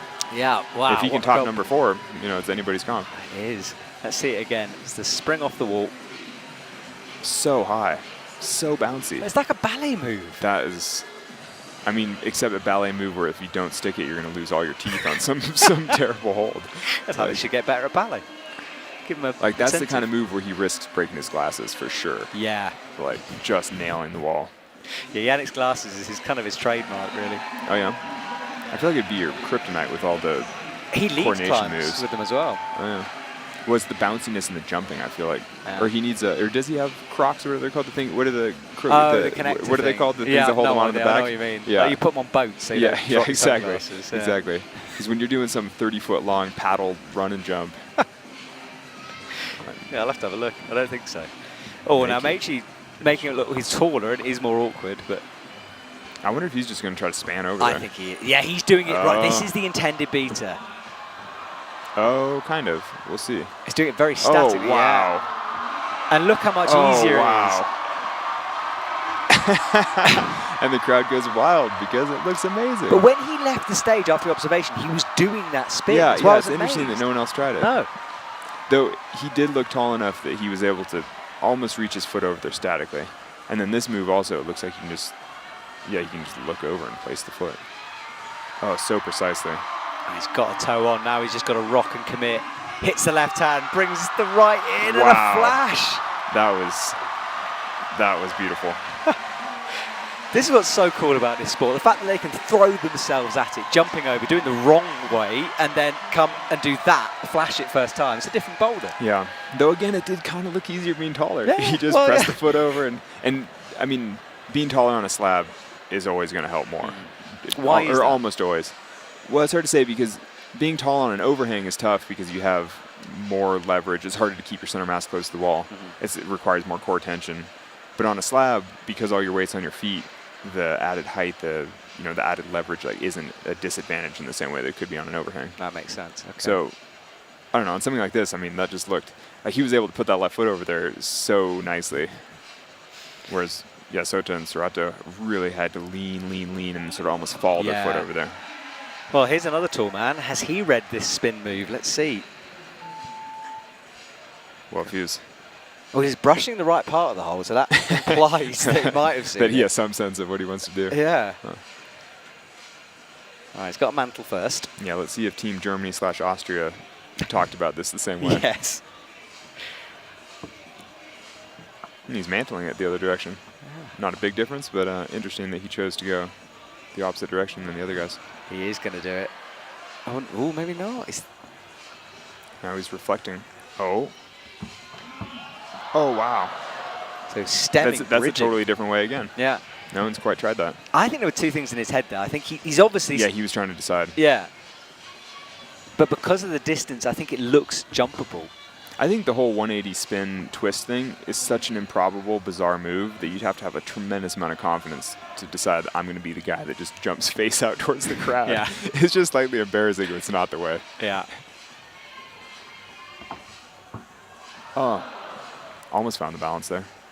But it is something like, after the move, we saw the move for the first time in Innsbruck, there was whole simulations where setters would deliberately set that move in bizarre positions because they knew the setters would bring it back. So it's in their head. But yeah, on something like this, it's never been done like this. How much do you think they rehearse specific moves like that? Endlessly. Oh, yeah, okay. Until it's like locked in. Nice. Wow. And again, sticking it a completely different way. Yeah, bridging across. Well, we've seen so much variation on these problems. Finds the jib, Nice. kind of toe locks almost in. Yeah, yeah, looks very composed. Now just has to switch the feet. It almost looks like his one foot, because it's facing up so much, is blocking the other foot that he has to bring in to match. I think you're right, and he's going to maybe bring that. Yeah, he's trying to find room for his feet. Yeah. Oh, he's found it. No, he's there. He's doing great. Almost, oh yeah, now Yeah, that was actually just hard to tell from the camera angle. Oh, he's so close. Oh, he's missing it. There it is. Wow. Yeah, he had enough control there to try for that foothold 3 times. This is going to be quick if he can get this done. Reaching up, dragging that right foot up, a cheetah Nice hold, job. top. Yeah, he's psyched. He like the 3-part celebration there. That's really good. And did you see the scoreboard? Meiji was bumped up into second after his send of that. It's all change at the moment. All right, last athlete to go on this boulder, and then one final one to go, and it's all to play for at the moment. Yeah, it's wide open. Let's it's see so intense. Let's jump again. So really nice. Look at the head flick as well. He turned to look at the right that foot. one was the one where he didn't stick it though. Yeah. The other one, he was slightly closer to the wall. Wow, yeah, look how close his chest stayed to the wall the whole time, just an inch away. Oh, he's crimping the ball holes, it looks like. Yeah. They can do that. Well, we saw Brooke Rabbit a few years ago stand in one of those. It's crazy. Okay, Jakob Schubert, let's see what you can do. Now, this is a truly new school move in every sense. So has Jakob got that instinct to be able to sense this? Yeah, though, only Meiji has done it as the new school way. Everybody else has done it as some variation of, I mean, it's still not quite old school, but slightly more conventional ways. Jakob is making a meal of the mantle, though. Tried to palm on the left. And now he's sitting on it. Well, it wasn't pretty, but he's up. Yeah, but you get it done. Yeah, and he's going to go for it, I think. He's getting set for the 180 twist, but now he's second guessing. He's thinking about the jump. He's thinking about spanning it. He's weighing his options. Oh, wow. Yeah, he kind of missed the left foot there, went on the no-texy part. Anspelt was chalk. Oh, yeah. Ghostbuster guy's going to have to come out now. Well, they're done with the problem now, so it doesn't matter. True. He does want to watch that. He doesn't want to be standing on all that chalk. Yeah. It's interesting, though, because we kind of saw this on problem 1. All right, here he goes again. Well, actually not much prettier. No, prettier. No. But we saw in problem 1 where his first attempts didn't look that coordinated, and then he quickly improved and learned the move. Oh, wow, what's that? Wow. That left foot, that full flick. And, I mean, and look at the tension in his whole body, and you saw it on his face. That looked difficult. What a boulder problem this is. Yeah, and again, completely different method. I never would have guessed that there'd be so many different ways on this. No. Drives those toes into the jib. Yeah. Careful on the sloper now. He does nothing to crimp up there. Trying to balance, finding that foot. Yeah. Got to stand on it, trust it, remove that left foot, and then find that blind hold. But there's a lot going on. Sneaks it down. He's so close. Not that time. Most of the competitors have both their hands up on that sloper. Yeah, he's realizing that he has to leave that right hand behind, which is less secure, but yeah, more committing now, trying to find that foot. Oh, just didn't quite find the balance. And this is where size matters a little bit, because you see that he has to leave the hand behind and sort of fall over that foothold. Not that he's one of the shorter competitors, but yeah, pretty average, isn't he, Jakob? yeah, right in the middle, but still, he just didn't quite make it to that left foot before he... I can't believe that. Oh, he must be bummed, because the way he stuck that move is probably not replicable ever. No, it was so perfect. It was almost luck, you know? Totally. It was a miracle. All right, here he goes again. Better on the mantle. Honestly, the mantle just looks like a And he's tough. a very, very good outdoor climber as well. Yeah, yeah. Though he mostly climbs the hardest overhanging routes in the world. Yeah, You know, you don't really that's know true. him for his mantles. No, you don't. I've never seen him in font, sort of struggling. Yeah, It's like exactly. wailing his way over. Yeah, beach whale. Yeah. It's going again. All right, a minute on the clock for Jakob. Though, in some ways, I think he's doing it that way because he did it the first time. He knows it works. It's better just to do what he did, you know. Exactly. I'm sure he could do it in a more elegant way, but why bother? If you have a way that works, just keep doing it. Yeah, exactly. I'm surprised he hasn't changed this now, because he thought about the spin at the beginning. Yeah, but then he did it the other way. That's... Yeah, 42 seconds, not really enough time to change your beater, is it? Mm-hmm. Oh. That was such an unlikely way. I wonder if he can replicate that. It's the first time we've seen him look a bit flustered. No. Oh, he's done, isn't he? He knows. He knows that he just botched it. Yeah, and you get the feeling the momentum has changed for him. After that, the previous boulder, you know, where he could have jumped into the lead, I think it's slightly gone off the boil for Jakob. Mm-hmm. Still a boulder to go, though. It's still something. He knows how close. He might be feeling a little fatigued. Yeah, he's That's back. funny because he still did better on the second boulder than anybody else did. Mm-hmm. So it's, you know, maybe a missed opportunity for him, but he still outperformed the whole field on it. So yeah. You And know, do remember, Jakob will want to win, obviously, but he is in a prep for the Olympics. You know, winning World Cups would not be on his radar. Yeah, at this point. this is a training comp, basically. Though I suspect that they all want to win once they're in finals. Oh, yeah. I mean, you know, he's a consummate competitor. Well, when Janja won her gold medal, she competed a couple of weeks later in Slovenia, and I was like, why are you here and not on a beach? She was just like, well, I want to win. Yeah, when she's like, what else do I have to do? I mean, you're the best competitor in the world. You just go out and win. That's what you do. Yeah, although she isn't at this comp, but Natalia Grossman is on form, so that's tomorrow, though. Right, this is the leaderboard as it stands. Sorato still out in front, 2 tops in the zone for him. Meichi, after that brilliant top of Boulder 3, comes into second. Jan Jukapos slots into third, and Jakob Schubert slightly struggling now, back into fourth, so off the podium. Sot Amagasa after that, and Yannick Floe, he did a fantastic top of Boulder 3. He needed it, and he's still in touch, but he's sitting in 6th. Yeah, it's interesting that right now, if 6th place tops, he would be tied for first. Yeah, it's like still completely open. Yeah, super close. Yeah, if anybody can't make zone on problem 4, I mean, they'll probably drop quite a ways. Yeah. Unless nobody makes zone on problem 4. Yeah, which might happen. Yeah, which might happen. Who knows? Because it also looks impossible. Well, it's facing the audience, pressing up into the corner, into okay holds, and then into pockets, which are a bit nasty, the zone hold one especially. And Also with no feet, so campusing on the pockets. Yeah. Into a completely no texture see-through hold. We've seen a few of them at this competition, and there's the top, and it's a big old paddle sequence to get to the top there. Yeah, so the first half of the problem seems slightly more conventional, though I hate to say that because it's very unconventional, you know, by 10 years ago standards.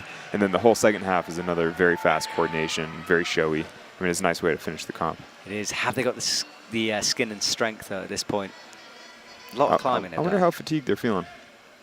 Yeah, I mean, often they go and have a session the day after a comp. So yeah, in a way, they've only done 16 minutes of hard effort. Well, so it's you know, easy. yeah, well, yeah, it's not easy, No, but I know. okay, he's present, and he's doing a face in. Interesting. Yeah, Well, it was designed to be face out. Every time there's a face-out move, the athletes tend to not do that. Oh yeah. Yeah, I don't know he why. just made that look easy face in. So. Yeah. And easy going backward. Like a rose move, this. Oh, Brilliant. with 2 fingers. He's not even bothering getting 3 in there. Oh. Maybe he should have, though. Yeah. I love those like off-the-wagon style moves and you're crossing through like that. Yeah, I see that, and I'm like, man, that's impossible. That looks tough. Problem is with this, he's going a long way to a no-tex hold. We saw it slap it, but there's nothing going to stop you. So I think he's just got to just move the weight a bit further to the right before committing. Yeah, you mean rotate more onto that left leg, kind of come through more. Yeah. Otherwise, you're really trusting on, well, no friction. Yeah, the no-tex holds, I just don't really understand the see-through plastic. I'm like, that's not even a hold. Yeah. It's like, there's just nothing. Someone put an interesting comment, which I read, saying how, look, because there was a lot of people who don't like it, fair enough, but people were saying, look, there are rock types where it's either super polished, you know, it's not like it doesn't exist in the real world. Bad. But not like that. Not like that, but we're taking things to extremes. But it was an interesting point of view, I thought. Oh, he makes it work. Wow, easy. Oh, wow. You could see him going for the paddle, but not wholeheartedly, it didn't seem like. Yeah. Like, he was using momentum, he was swinging through, but he wasn't doing it quickly. It didn't look like he was pushing to go to the summit. Like, you know, he wasn't aiming for the final finishing hold. See one of our route setters rocking on the chair in the background, because this is a risky set for them. Like, they've pushed the limits here, and they have got away with it so far. You know, it's yeah, so worked far out. everybody's done all right. Yeah. Yeah, I wonder if they're proud of this set or if they're horrified that nobody did any of the things they thought they would. It's like they've kind of gotten away with it, but slightly by luck. Yeah. It's great. I mean, you need a bit of that, don't you? Okay, so I wonder, when I saw this paddle, because it's such an intricate paddle sequence, I was convinced someone would try to stop on it, and they still might, because to me it looks instinctive to stop, you know, not carry on driving through. Well, it looked like Soto almost stopped on it. I mean, he looked like he was almost in control in the blue hold, and then kind of haphazardly went again to the red one above it.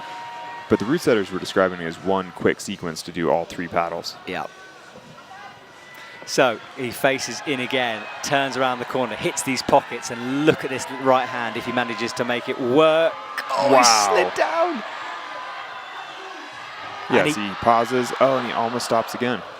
Yeah, and you can see the way he twisted his weight there. He wanted to stop because he's got to kind of flick it the other way to carry on driving. It's interesting that when he crosses through to the zone pocket, he's taking it as sort of like an open 2. I really thought, and maybe I misunderstood from looking at it, but I really thought you'd take it sort of back 3 and get more finger in there. He checked with the judges there just to make sure that the cut on the back of his ankle isn't bleeding, and it's not, so he can carry on. It's so weird that you would have to stop because of that, but I guess I understand it from a health and safety perspective. But they practice speed taping to try to stop a cover wound. it up. Yeah, Oh, yeah, because you have to be quick. Yeah, that makes sense. All right, he goes again, feet up. There's a nasty little thumb in there, by the way. It's tiny hold. Looking good. All right, back to, oh God, back to.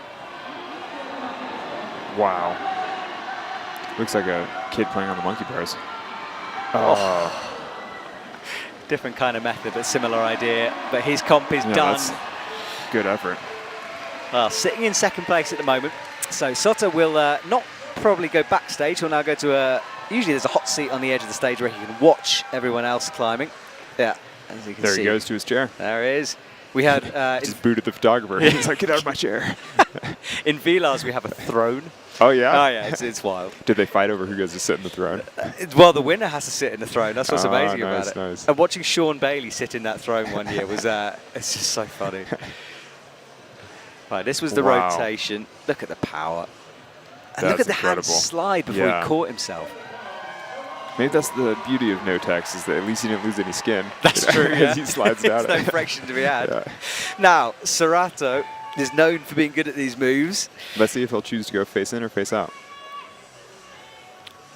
I think we are seeing a Japanese language thing, in that the Japanese climbers are all trying similar types of bait on each problem. I think so. But the problem with face in is what he's struggling with, which is your shoulders kind of hyperextend and it pushes you out. Whereas if you're and facing. you know, he's still doing it just pretty well. Yeah.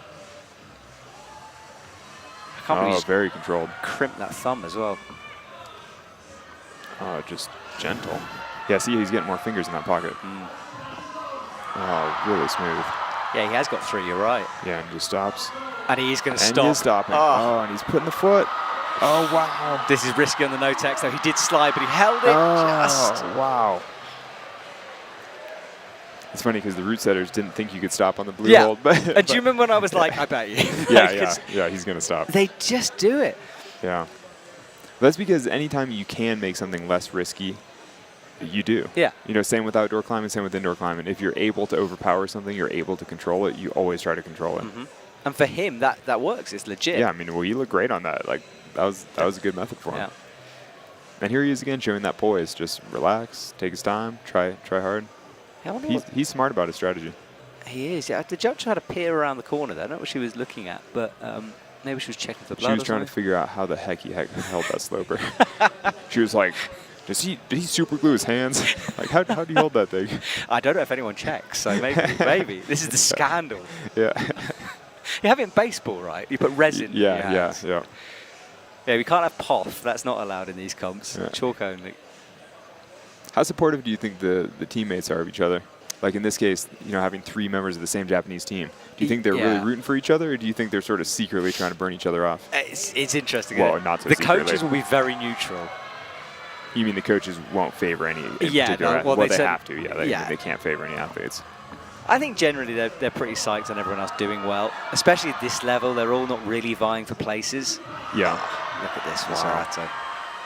Stops against Wild. Wow. On the no-tex, just. And it didn't pop the foot this time. He Wow. stops again. Wow.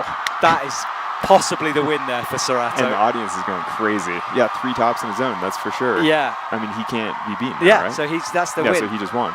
And Serato, I've never I seen him think that he knows emotional. it. Yeah. He's almost genuinely, that's the first amazing. time. Wow, well, Serato with Good that for him. gold. I mean, he came on the scene last year, and we were all kind of, you know, maybe he's that good, and he showed us how good he was. He won the overall for lead in Boulder, qualified for the Olympics last year, and is taking the gold here in Salt Lake. And anytime you break the beta in a way that the setter said couldn't be done, you know that you're performing at a very high level. Yes. I mean, how do you set for that's that as incredible. well? You know, it's a move they couldn't do like that. You know, Yeah. they couldn't fake it. Let's see it again. And using the no-tex. And the thing is, when he does it that way, it looks like it should be the way. Yeah. Like, oh, So that was the that was a fail. Yeah. And then the other time his foot stays on. Yeah, just look at the tension. Just, wow, keeps that foot and then immediately moves it up. Wow. It looked like jugs. Yeah, yeah. That's so impressive. Well done, Serato. He really, yeah, that made me a bit emotional. You don't see him react like that usually. Yeah. All right, Yannick, your turn. This is his chance to suddenly jump quite a ways, because if he can top this one, he's right back in there. Yeah, that slab before was huge for him. Needed it. So 4 minutes before he can have a rest. In 6th, he can go right, faces out. Face out. I really think there's a language thing going on. It's so interesting. I wonder if it's easier, though, or looks easier. Let's see. Well, this still does not look very easy. No, a similar move, isn't it? I mean, and sort of like more gross in a way. Yeah, the audience gets to watch you do Like this. he's about to tear both his menisci in one terrible move. I know, I think they like setting the face out because it's so audience friendly. Yeah. But, you know, do the competitors like that? Because they try to change it. It seems always. terrible. Yeah. And it's a really hard move to I see force here he is as thinking well. about going face in again. Yeah. I think it actually looked more awkward, but then it's that start, isn't it? I did not know, by the way, the plural of meniscus is menisci. I just made it up. I have no Did you? idea. All right. Yeah, I'm just... I spent the last couple of minutes thinking about it. I was like, is it meniscuses? No, sure. Meniscus? Meniscus. I don't know. That's what I was thinking about. Well, it's because you rarely see a move where you tear both your knees in one move. And we don't want to see it either. Yeah, I don't want to. No. All right, Yannick. But he's doing it in a much more conventional method this way. Oh, But I don't know, that's not. Well, that wasn't. But the face in and the normal stemming does seem more normal. Well, he wants a brush. Oh, does he want a brush? Is that what he said? Okay, that was an occasion where he was talking, but they can't talk back. The judges or the brushers? I don't know. I thought like he was nobody's asking allowed for to talk to him? Yeah, just ignore him. Yeah. No, I thought he was asking for a brush, but I think he was maybe just checking something with judges. Right, squishes himself into the corner. This is an example of a competitor looking like they just don't quite fit the box the same way. Yeah, you're right. But that could be mobility, that could be shoulder mobility even. I mean, there's so many factors that go into this. But yeah, you see how he's struggling to get his feet established in the stem. And it's like maybe just a little more hip, like, yeah, I mean, there's so many factors that could affect that, but it just doesn't feel like he fits in there well. No, and he turned the thumb into almost crimping it. Which looked gross. Yeah, to rotate that shoulder through. Yeah. Wait till we see Gianluca freaking grab that thing totally backward. Yeah, true. Yeah, he's going to do a face out with just his thumb. I'd love to see it. Oh, Yannick not getting zone, not really getting in the boulder. First one to struggle with his first move. Better with. But again, could be a size thing because both the competitors before him are slightly smaller and probably fit that box just a little bit better. Worried about Meichi now. Wow, the shoulder. God, that looks gross. Oh, well, he managed to explode out of it. Yeah, it changes the whole problem when you see something like this. It's harder than everyone else has made it look. Yeah, for sure. Well, a minute to figure it out and get a zone. He's in 6th. If he doesn't get this, he will not improve. More dust in the light there as he jumps in once again. It's a tough start when you have to jump into that position. Yeah. And I guess he has to get both his feet on the opposing sides, at least tag it, because that's the official start. Oh, close. It feels like if he had another 5 minutes, he might be able to. Oh, interesting that he's given up with 40 seconds. Yeah, it's something he doesn't like to do. And there was that famous incident where he would brush the hold for Adam Ondra last year in Prague because he knew he couldn't do the boulder, but he didn't want to leave the stage and give up. So he brushed the hold specifically for the next climber, which was a nice moment. But Yannick couldn't figure it. He's down in 6th, and not the comp he would have wanted, but he entertained us. Anytime you make finals, I think that's pretty good at a World Cup. Exactly. Because there's a tremendous amount of variability, huh? Yeah. It's like any climber might have their day. And you're still top 6 in the world. Yeah, totally. Massive. Totally. Yeah, it's kind of like when you go to the Olympics. Even if you get last, you're like, come on. Yeah. You're still one of the best in the world. Yeah. I would give everything to get last. Yeah, exactly. Exactly. Well, Meichi's much taller, so I wonder if he fits into this box now, or he just cheats his way through, or does something totally different. Yeah, this is an example, though, with the way the start tag is. He has to establish in the same box. So it's not like he can start a move higher. Yeah, he can't reach through. Yeah, he can't skip the starting move. And he's trying to go face in also. This is going to be even harder if you're bigger. There's a lot of Meichi to fit in that space. And yet, look at that mobility. He just squeezes right in there. Yeah, he's been doing his yoga. He has, hasn't he? Not quite. But not quite enough, yeah. Yeah, it looked like he was going to explode out of there. Yeah, for Yannick, this must be kind of hard. He'll be talking with the other guys about how they did that move. Now he gets to watch someone else do it. It's tough, I think, being in that hot seat position. No, Meichi's trying it the other way now. I like seeing the competitors try different things every time. Now he's just trying to figure out even to get both feet on so that he can start. Oh, cool. Instead of I think he wants to stop on those red holds. Yeah, he should, but that drop knee was massive as well. And also, you notice he didn't use the thumb that time. He just used his whole palm against that tiny, tiny little chip.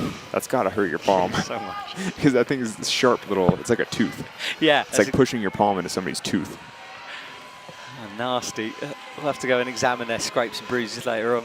Apparently it's worse. They don't really feel it until they get in the shower, and that's the moment. Yeah, for sure. There's so much climbing on volumes now with the corners and just the texture of the that's where you get the most scraped. Yeah, they burn the most as well. All right, he faces out again. Yeah, it seems like he almost figured out the move. Meichi, here we go. Huge drop knee. Man, that is a tough way to end. On the palm again. Oh, wow. He caught that on the tip of his 2 fingers. No, feet first. Oh, no. That's not right. That's not right, This is how you injure yourself. I mean, he caught that with just his 2 fingertips and then was able to readjust and sink it deeper. Yeah. And the feet first, definitely not the way. I mean, you can see the thinking. He just wants to sort of steady himself on it, I guess, and then rotate through. It's still in second place. Yeah, that slab climb on Boulder 3 was massive for him. So 3 Japanese athletes in the top 3. Could be a lockout here, which is not something we see very often. So interesting if anybody else tops number 4, then they're on the podium. Yeah, true. This has been the first year since the World Cup moved to Salt Lake in 2021. There's been no male USA athletes in this, and it's something they'll want to rectify tomorrow. There's quite a few women who can make it through, and the women's semi-final and final is taking place tomorrow. Semi-finals 10 a.m., finals 6 p.m. Am I doing this with you as well? I hope so. Both? Yeah, cool. I haven't lined up cool. anyone else. So No, please don't yeah, let me down. perfect. I'll be there. I'm psyched. Yeah, semi-finals is very different. You know, this is my first time commentating, so I can't be any worse than right now. You do very well. By tomorrow, I'll be even better. No, you're doing can good. See he's stretching his hips. That must be hurting a little bit. I hope he gets an ice bath or something later. Yeah, he's being smart with his time. Yeah, Give one more good burn. 42. Or he's seconds. trying to determine whether or not he injured a finger on that first, on that last attempt. So how broken am I? Yeah. He's like, can I try this again? But it's the last problem, so you got to leave it all on the table. Exactly. All right. Oh, he wraps his palm down. Oh man. But it's interesting that the first 2 Japanese competitors were able to establish control on those red holds and stop, and then have a lot more control moving into the pockets. Yeah. Meiji rubbing his hip. Yeah, he's injured for sure. Fist bumps all around there. Yannick's so tired he can't move from the chair. He's like, come to me, please. And look at them immediately, all just straight away talk. Jakob's hilarious at it, because he'll go to that hot seat and he will not stop talking about what they could have done differently. Even when he's won it, he's like, what did you do? Why did this? Look at that foot first. Oh, gosh. That's just too much man for that little box. I mean, that looks terrible. Yeah. It looks like a spider, you know, trying to move his legs in different ways to fit inside that. All right, well, yeah, Jan-Luca Posch comes out. Jan-Luca's about to do something terrible with his thumbs on this. Yes. we are ready to witness greatness. All right, so Jan-Luca Posch, I can't remember the scores. I'm not sure, I don't think he can, well, he can't win it, obviously, but I don't think he can really make podium either. Now, let's see, maybe. Honestly, I'd have to see the scores again. It's too hard to keep track of. I've just got so into this. I've sort of lost track. I get so fired up on the movement. I'm just like, what are they doing? Oh, look, and he's taped up. He obviously got injured on one of the last bombs. Well, he's 4th, so yeah, can make podium. Silver in 4 attempts. There we go. Thank you, graphics guys. Oh, wow. Are they listening to us? Is anyone listening to us? I hope so. And look, he is doing the crazy backward thumb. It is, you're right. You called it. Yeah. I don't know, what do you call that? A claw? Back claw? I call it an abomination. You are allowed, by the way, to make up terms in the commentary box. Okay, It's fine. okay. Once we say it a few times, it's legit. If you say it with enough gravitas, it becomes official. Does, yeah. Where do you think all the other terms in climbing came from? Just somebody saying it with authority. Triceps in action. action. He looks good getting into that position. And honestly, he looks great on that thumb. He does. He'll have to get his thumb routines here. He looks really poised. Oh, that's nasty. He's going backward. It all looked amazing. And a bit of a limp there on that knee, yeah. Oh, gosh. Still not comfortable with it. Yeah, that's not so good. That is menisci, isn't it? Is it that side? Oh, you hate to see any kind of actual injury. Yeah. Hopefully that's just a little tweak that, I mean, this looks like a very tweaky move. It does, and he still doesn't put any weight through it, so he's... Though the rest of the problem is all campusing, so if he makes it through the first move. And he is getting... Is he allowed to talk to the judge? Yeah, she's just checking he's all right, doesn't need some medical attention in there. But it's going to affect this move, because look at the knee. I mean... Does that still count as a start if he... because he never got his leg over to the other side, did he? Yeah, possibly not. I honestly didn't see it. But I suppose the judge would have... They will have called him off. Oh, maybe that's what somebody's saying to him right now. Yeah, because he just tried a new method where he basically skipped the thumb, set up differently, but I don't know if that method will work. You can climb yourself into a position as well. Yeah, yeah. But he still has to touch the other starting hold before he can officially So you see he's trying to figure out how to, okay, so did that count? I guess so. No one's called him down, so yeah, I guess so. Oh, wow. So he skips that middle. But it feels like this is something he's improvising because he's trying to save his leg. Yeah, that knee is in trouble. That's. Yeah, and he's been told 4 limbs there as well. I saw someone holding up, so maybe that wasn't counting. Yeah, because it looked like he tried to get the right foot over, and I mean, from this angle, it didn't look like it touched anything, but it's hard to tell with the depth of the volumes.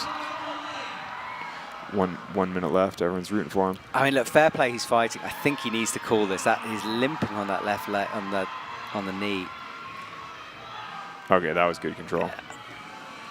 Though he has a good shot to catch the zone if he can stick the move the way he's doing it right now. Oh, that was close. Ah, half of me like loves this fight, but I just want to go and like take him away. I know.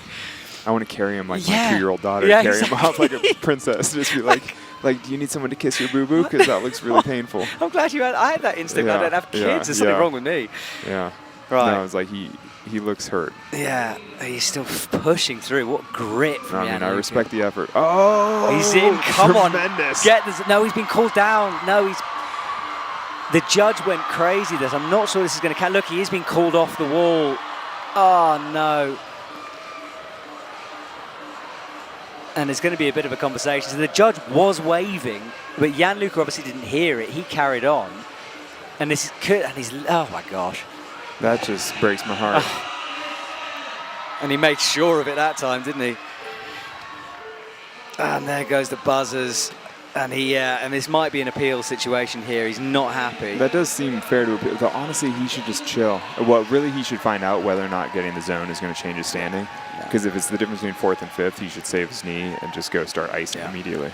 But I mean, he won't know. He can't see the scoreboard. So. Well, but doesn't his coach file the appeal?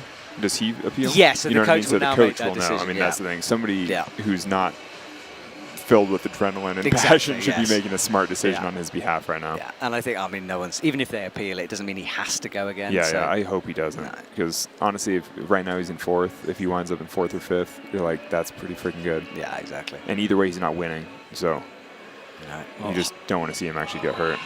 Well, we hope he's okay. He'll go away and ice it up, and we'll see tomorrow. But he can have a rest now. Jakob Schubert, final climber out, final boulder. Should we do some side betting as to whether or not he goes face in or face out? I think face out. That's what I'm going to say. Hey, look good at call. that. Look at that. That's why you're the professional. Wow, and look how nicely he... I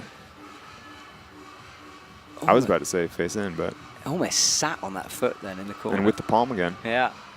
Wow, and very well controlled. The core required to stand up like that is insane. Yeah, he's been doing his core. Oh, wow, what control. He's got to flick that foot around the corner, though. Wow, and just stabs it perfectly. Oh, wow. And chalking up, that just makes me... That's like disrespectful to the other competitors. But he has got his fingers in now a bit better, but he's burnt a lot of energy doing that. Yeah, didn't quite get in the pocket. Yeah. I think he knows there wasn't something quite right in terms of putting that foot there, because I think it makes it harder once you release it. Yeah. And he only got real fingertips. You can see each of the competitors has wanted to have their feet on somehow, and yet you just can't. No. It's just there's no foot. I think he was totally fresh. He maybe could drop down, then one arm and through, but after all of this climbing... That's a lot. It's a lot, yeah. But he's in 3rd after that attempt, so Jakob will definitely pick up a medal. And if he can make it to the top, he goes into 2nd. Yeah. You have to wonder for Jakob, though, does he care that much about the difference between 2nd and 3rd? I mean, I guess he must, but... He's like, very does he remember? competitive. Yeah, man, he's just won so many comps. Yeah. Does he remember all the 2nds and 3rds? He's got this crazy brain for climbing. Oh, yeah, okay, yeah. So he knows his stats. I think he'd know. Yeah, he knows, okay. Whether it really affects him, who knows at this point. I'm sure it's not affecting his self-esteem. No, God, no. Very smooth. He just gets his fingers right into that pocket, and this time he's learned. Yeah, much better. And he has 3 fingers, too. Oh, just didn't quite nail the no-tex. He's going to need to find some power here on this final move. It's a tricky one. 2 minutes on the clock. Serato sitting in 1st. He's taken the gold here today. And Meiichi Narasaki and Jakob in bronze, but could change things if he manages to get a top. It is all to play for him. was really interesting execution where everything he did wrong the first go, he improved on the second go. We'll see if the third go is that much better. It's just amazing to see learning in action like this. Over the course of 4 minutes, somebody can just master some totally new. Oh, look at this. Facing out again. Yeah. Same. In palm he's bleeding. They're not going to stop him? No, I mean, it's close. They might not have seen it either. It's not kind of flowing. Yeah.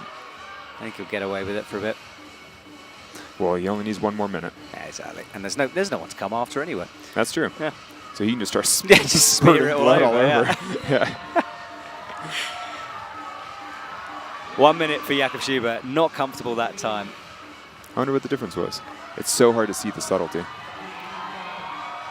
It's a physical move. He might just be getting tired. You see that? He started and then he realized that he hadn't established control with all 4 and then reset. And by the way, there is an appeal on that Gianluca judging, and he might have to climb again, which is interesting. So we'll see how that develops. I don't know how I feel about that. He doesn't have to, but he has the option to. Yeah, but I mean, I guess if you're the... Oh, he overshot it. He was on the top and then he slid down the whole thing. Yeah. 22 seconds. Is it worth going? Though he is the one that topped Boulder 1 at literally 0 seconds. So. Yeah. And he just only kicked it that time. I'm not sure that's going to count either. No, Jakob's definitely done now. Well, that was a brilliant battle from Jakob, yeah. Now, there might be a little pause here. We usually would move on quite quickly, but because there's this appeal, we're just going to have a look. So just to let you guys know what's going on at home. Sorato, we know, has won it. But Gianluca Posch, obviously, it does make a difference to possible podium, so maybe Jakob will be pushed out. Wait, does it matter for podium? He could move into 3rd? Well, the fact it's being appealed, and the fact Gianluca's not there is interesting, because he was in 4th, Gianluca, so it would make sense. But it's interesting, we'll see.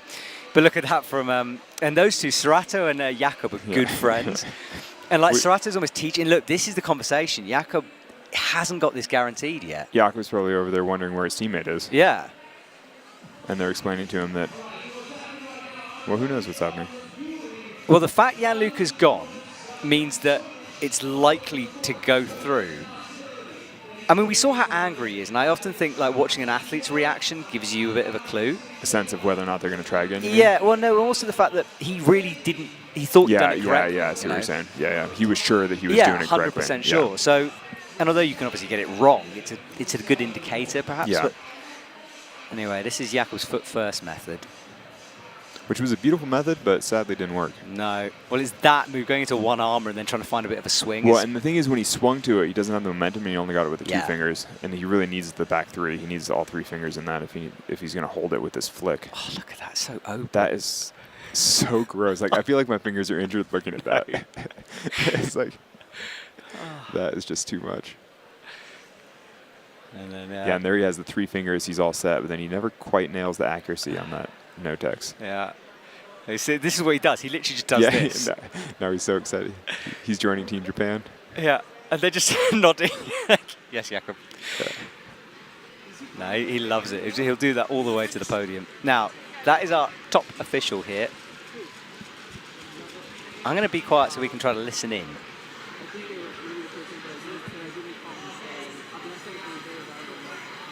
You did, I saw. And so did the USAC judges. Well, I didn't learn a lot from that. And now Sorato is looking very confused. Team Japan is looking confused. Jakob is trying to explain. Right, so here we go. He's not climbing again. Now, whether that's because it hasn't been upheld or whether it's the injury, whatever happens, he's not climbing again. Okay, so the comp's over. Yes, comp is over. Unless that changes, but I think we're all in. So Gianluca, I presume, is not there because of medical treatment more than climbing again, perhaps. Oh, so now they're announcing it. 1, 2, 3. And Jakob now gets his bronze medal. Well, there we go. It was a dramatic end to the competition, but we have finished things off here eventually. Now, I just want to... Team Japan still looks confused. They're like, wait, so who won? Yeah, me? You've won, right? It's all good. Put the hat on. Okay, so here's the order for the rest of this evening. We're going to do normal finish for this, so flower ceremony, and then Alex is going to go and interview, and then Alex is going to take a break, and then we have speed right after this. The schedule was changed a little bit in order to put the men and women together because of the bad weather for tomorrow. So basically, don't turn us off, because although we'll have a little bit of a break and a reset, we will return really soon with more climbing, which is cool. I'm going to start frantically studying Japanese so I can properly congratulate Serato. Yes, good luck with that. All right, well, the men's comp is done here today. And another reminder, you can go and watch a whole load of content for free on YouTube that We Climbing Club brings you behind the scenes, interviews, route setter chats, and hopefully Alex Honnold climbing on the women's boulder problems tomorrow. That's the plan anyway. No. But that's a daily show we're bringing out, so you can check that out. Subscribe to Instagram while you're there and all the social medias you possibly can, so we can keep you updated. I'm still trying to digest the drama from this, because I felt like every problem, they each had the opportunity to flip the standings, and it's just... Oh, another... Okay, I see. So Jakob gets his bunch of flowers, which is one of my favourite parts to see. If they've scrimped on the flower bill, they haven't. That's very nice. Did they win money for these comps? They must, do, right? yeah, there's money. Don't ask me how much, I haven't actually got a clue. Is it enough to live off of, No. do you think? No. No, it's not. Is it enough to even fly to the comp and back? Just about. So they're actually all going negative to come to the comps. They're not even covering expenses. It's hard, yeah. I'm going to stay politically quiet on this one. But yeah, we'd certainly like to see the athletes getting more money, of course. Well, Serato with a huge smile, yeah. He was, I couldn't believe how emotional. He looked moved on the end of the... I wonder why it meant so much to him. Because he's won before. Maybe because it was very hard. Yeah, and he was impressed that he did it. He's like, wow. I mean, we were certainly impressed that he did it. I was, absolutely. Okay, well, they will leave the stage now. We'll get set for the podiums, and someone hopefully will grab Serato. Yeah, there we go. Oh, throwing flowers? Oh, we're back waste. to that. This was a thing a year ago, and everyone stopped doing it because they wanted the flowers because they were quite nice. I know, those are nice flowers. Yeah, we're returning They to must this. all be single. I definitely would have saved those for my wife. I hope your wife is listening. Yeah. Big brownies. She's for sure not Oh, listening. no. We'll replay this, clip it out, Yeah, send it to her. Listen, I will. Look, I would have given Actually, it's a running joke in the relationship that I always tell her that I thought about buying her flowers, but I never actually buy them. But I feel like the thought counts. It definitely does. But you could go, being you could go into the audience and ask someone for the flowers and they'd give it to her. They'd give it to you. You have to go, Alex. So okay. I'll say goodbye and maybe see you for a bit of speed in a bit. Okay. But definitely yeah, for semi-finals tomorrow. Perfect. Awesome. Probably do speed too. Awesome. Thank you. See you in a See you little in a bit. Okay.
Right, so we're looking at our leaderboard right now. Serato, as we know, on that top spot. 3 tops, 4 zones, 11 attempts gets him the #1 gold medal spot. Meiichi Narasaki, heroics on the slabs, means he gets silver.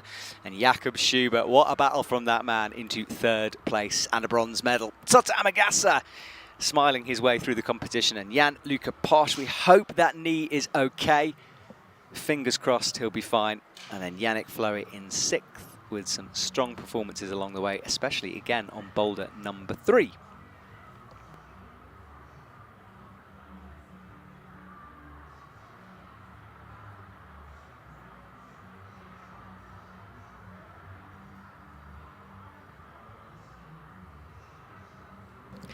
So we're a couple of minutes away from Alex's interview. Serato has been found. He's waiting in the wings with the lights on. And Alex Honnold is with him, and we'll flick to them in a sec. Then we have the podium, and then, as I said, speed climbing after that. So all that is coming up as we just review the results from the earlier competition. We had the semi-finals earlier on today. For the men tomorrow, it's the women's semi-finals, and then in the evening, the women's finals. So another packed day of comps. And then just after this is finished, we have the speed finals. They qualified and practiced earlier today. Some fast times going down, a bit of a slippy wall out there. New holds, same wall. But some quick times, no world records this time, but Sam Watson and Emma Hunt looking quick if you're a USA speed climbing fan. So that's to come. Interviews next. So just chill out and listen to my voice, and I'll let you know when we're close.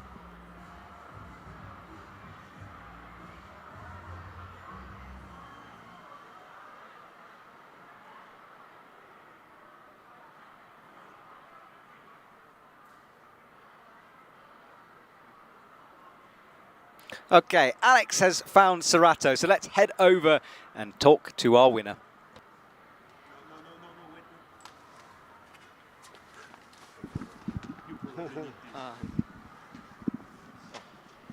I'll hold it to you. Serato, congratulations. How do you feel? I'm very happy to win in beautiful places World Cup. Nice. Yeah, how did the climbing feel for you today? 登るの日本語でも大丈夫ですか。とても緊張し勝てそうでとても緊張していたんですけど、しっかりと決めきることができてよかったです。It was very nerve-wracking. Felt very kind of tight and stiff, but he was incredibly happy. It was good. You looked almost emotional on the final boulder when you finished. How did you feel? わかります。最後のボーダーが一番上にトップした時にどんな感じでした？完登すれば優勝することは分かってたので、登れた瞬間は気持ちが爆発しました。Kind of when I figured out the moves there on the final boulder, I kind of felt like I had it, and I felt really good when I topped. Yeah, it looked like it. It was very impressive.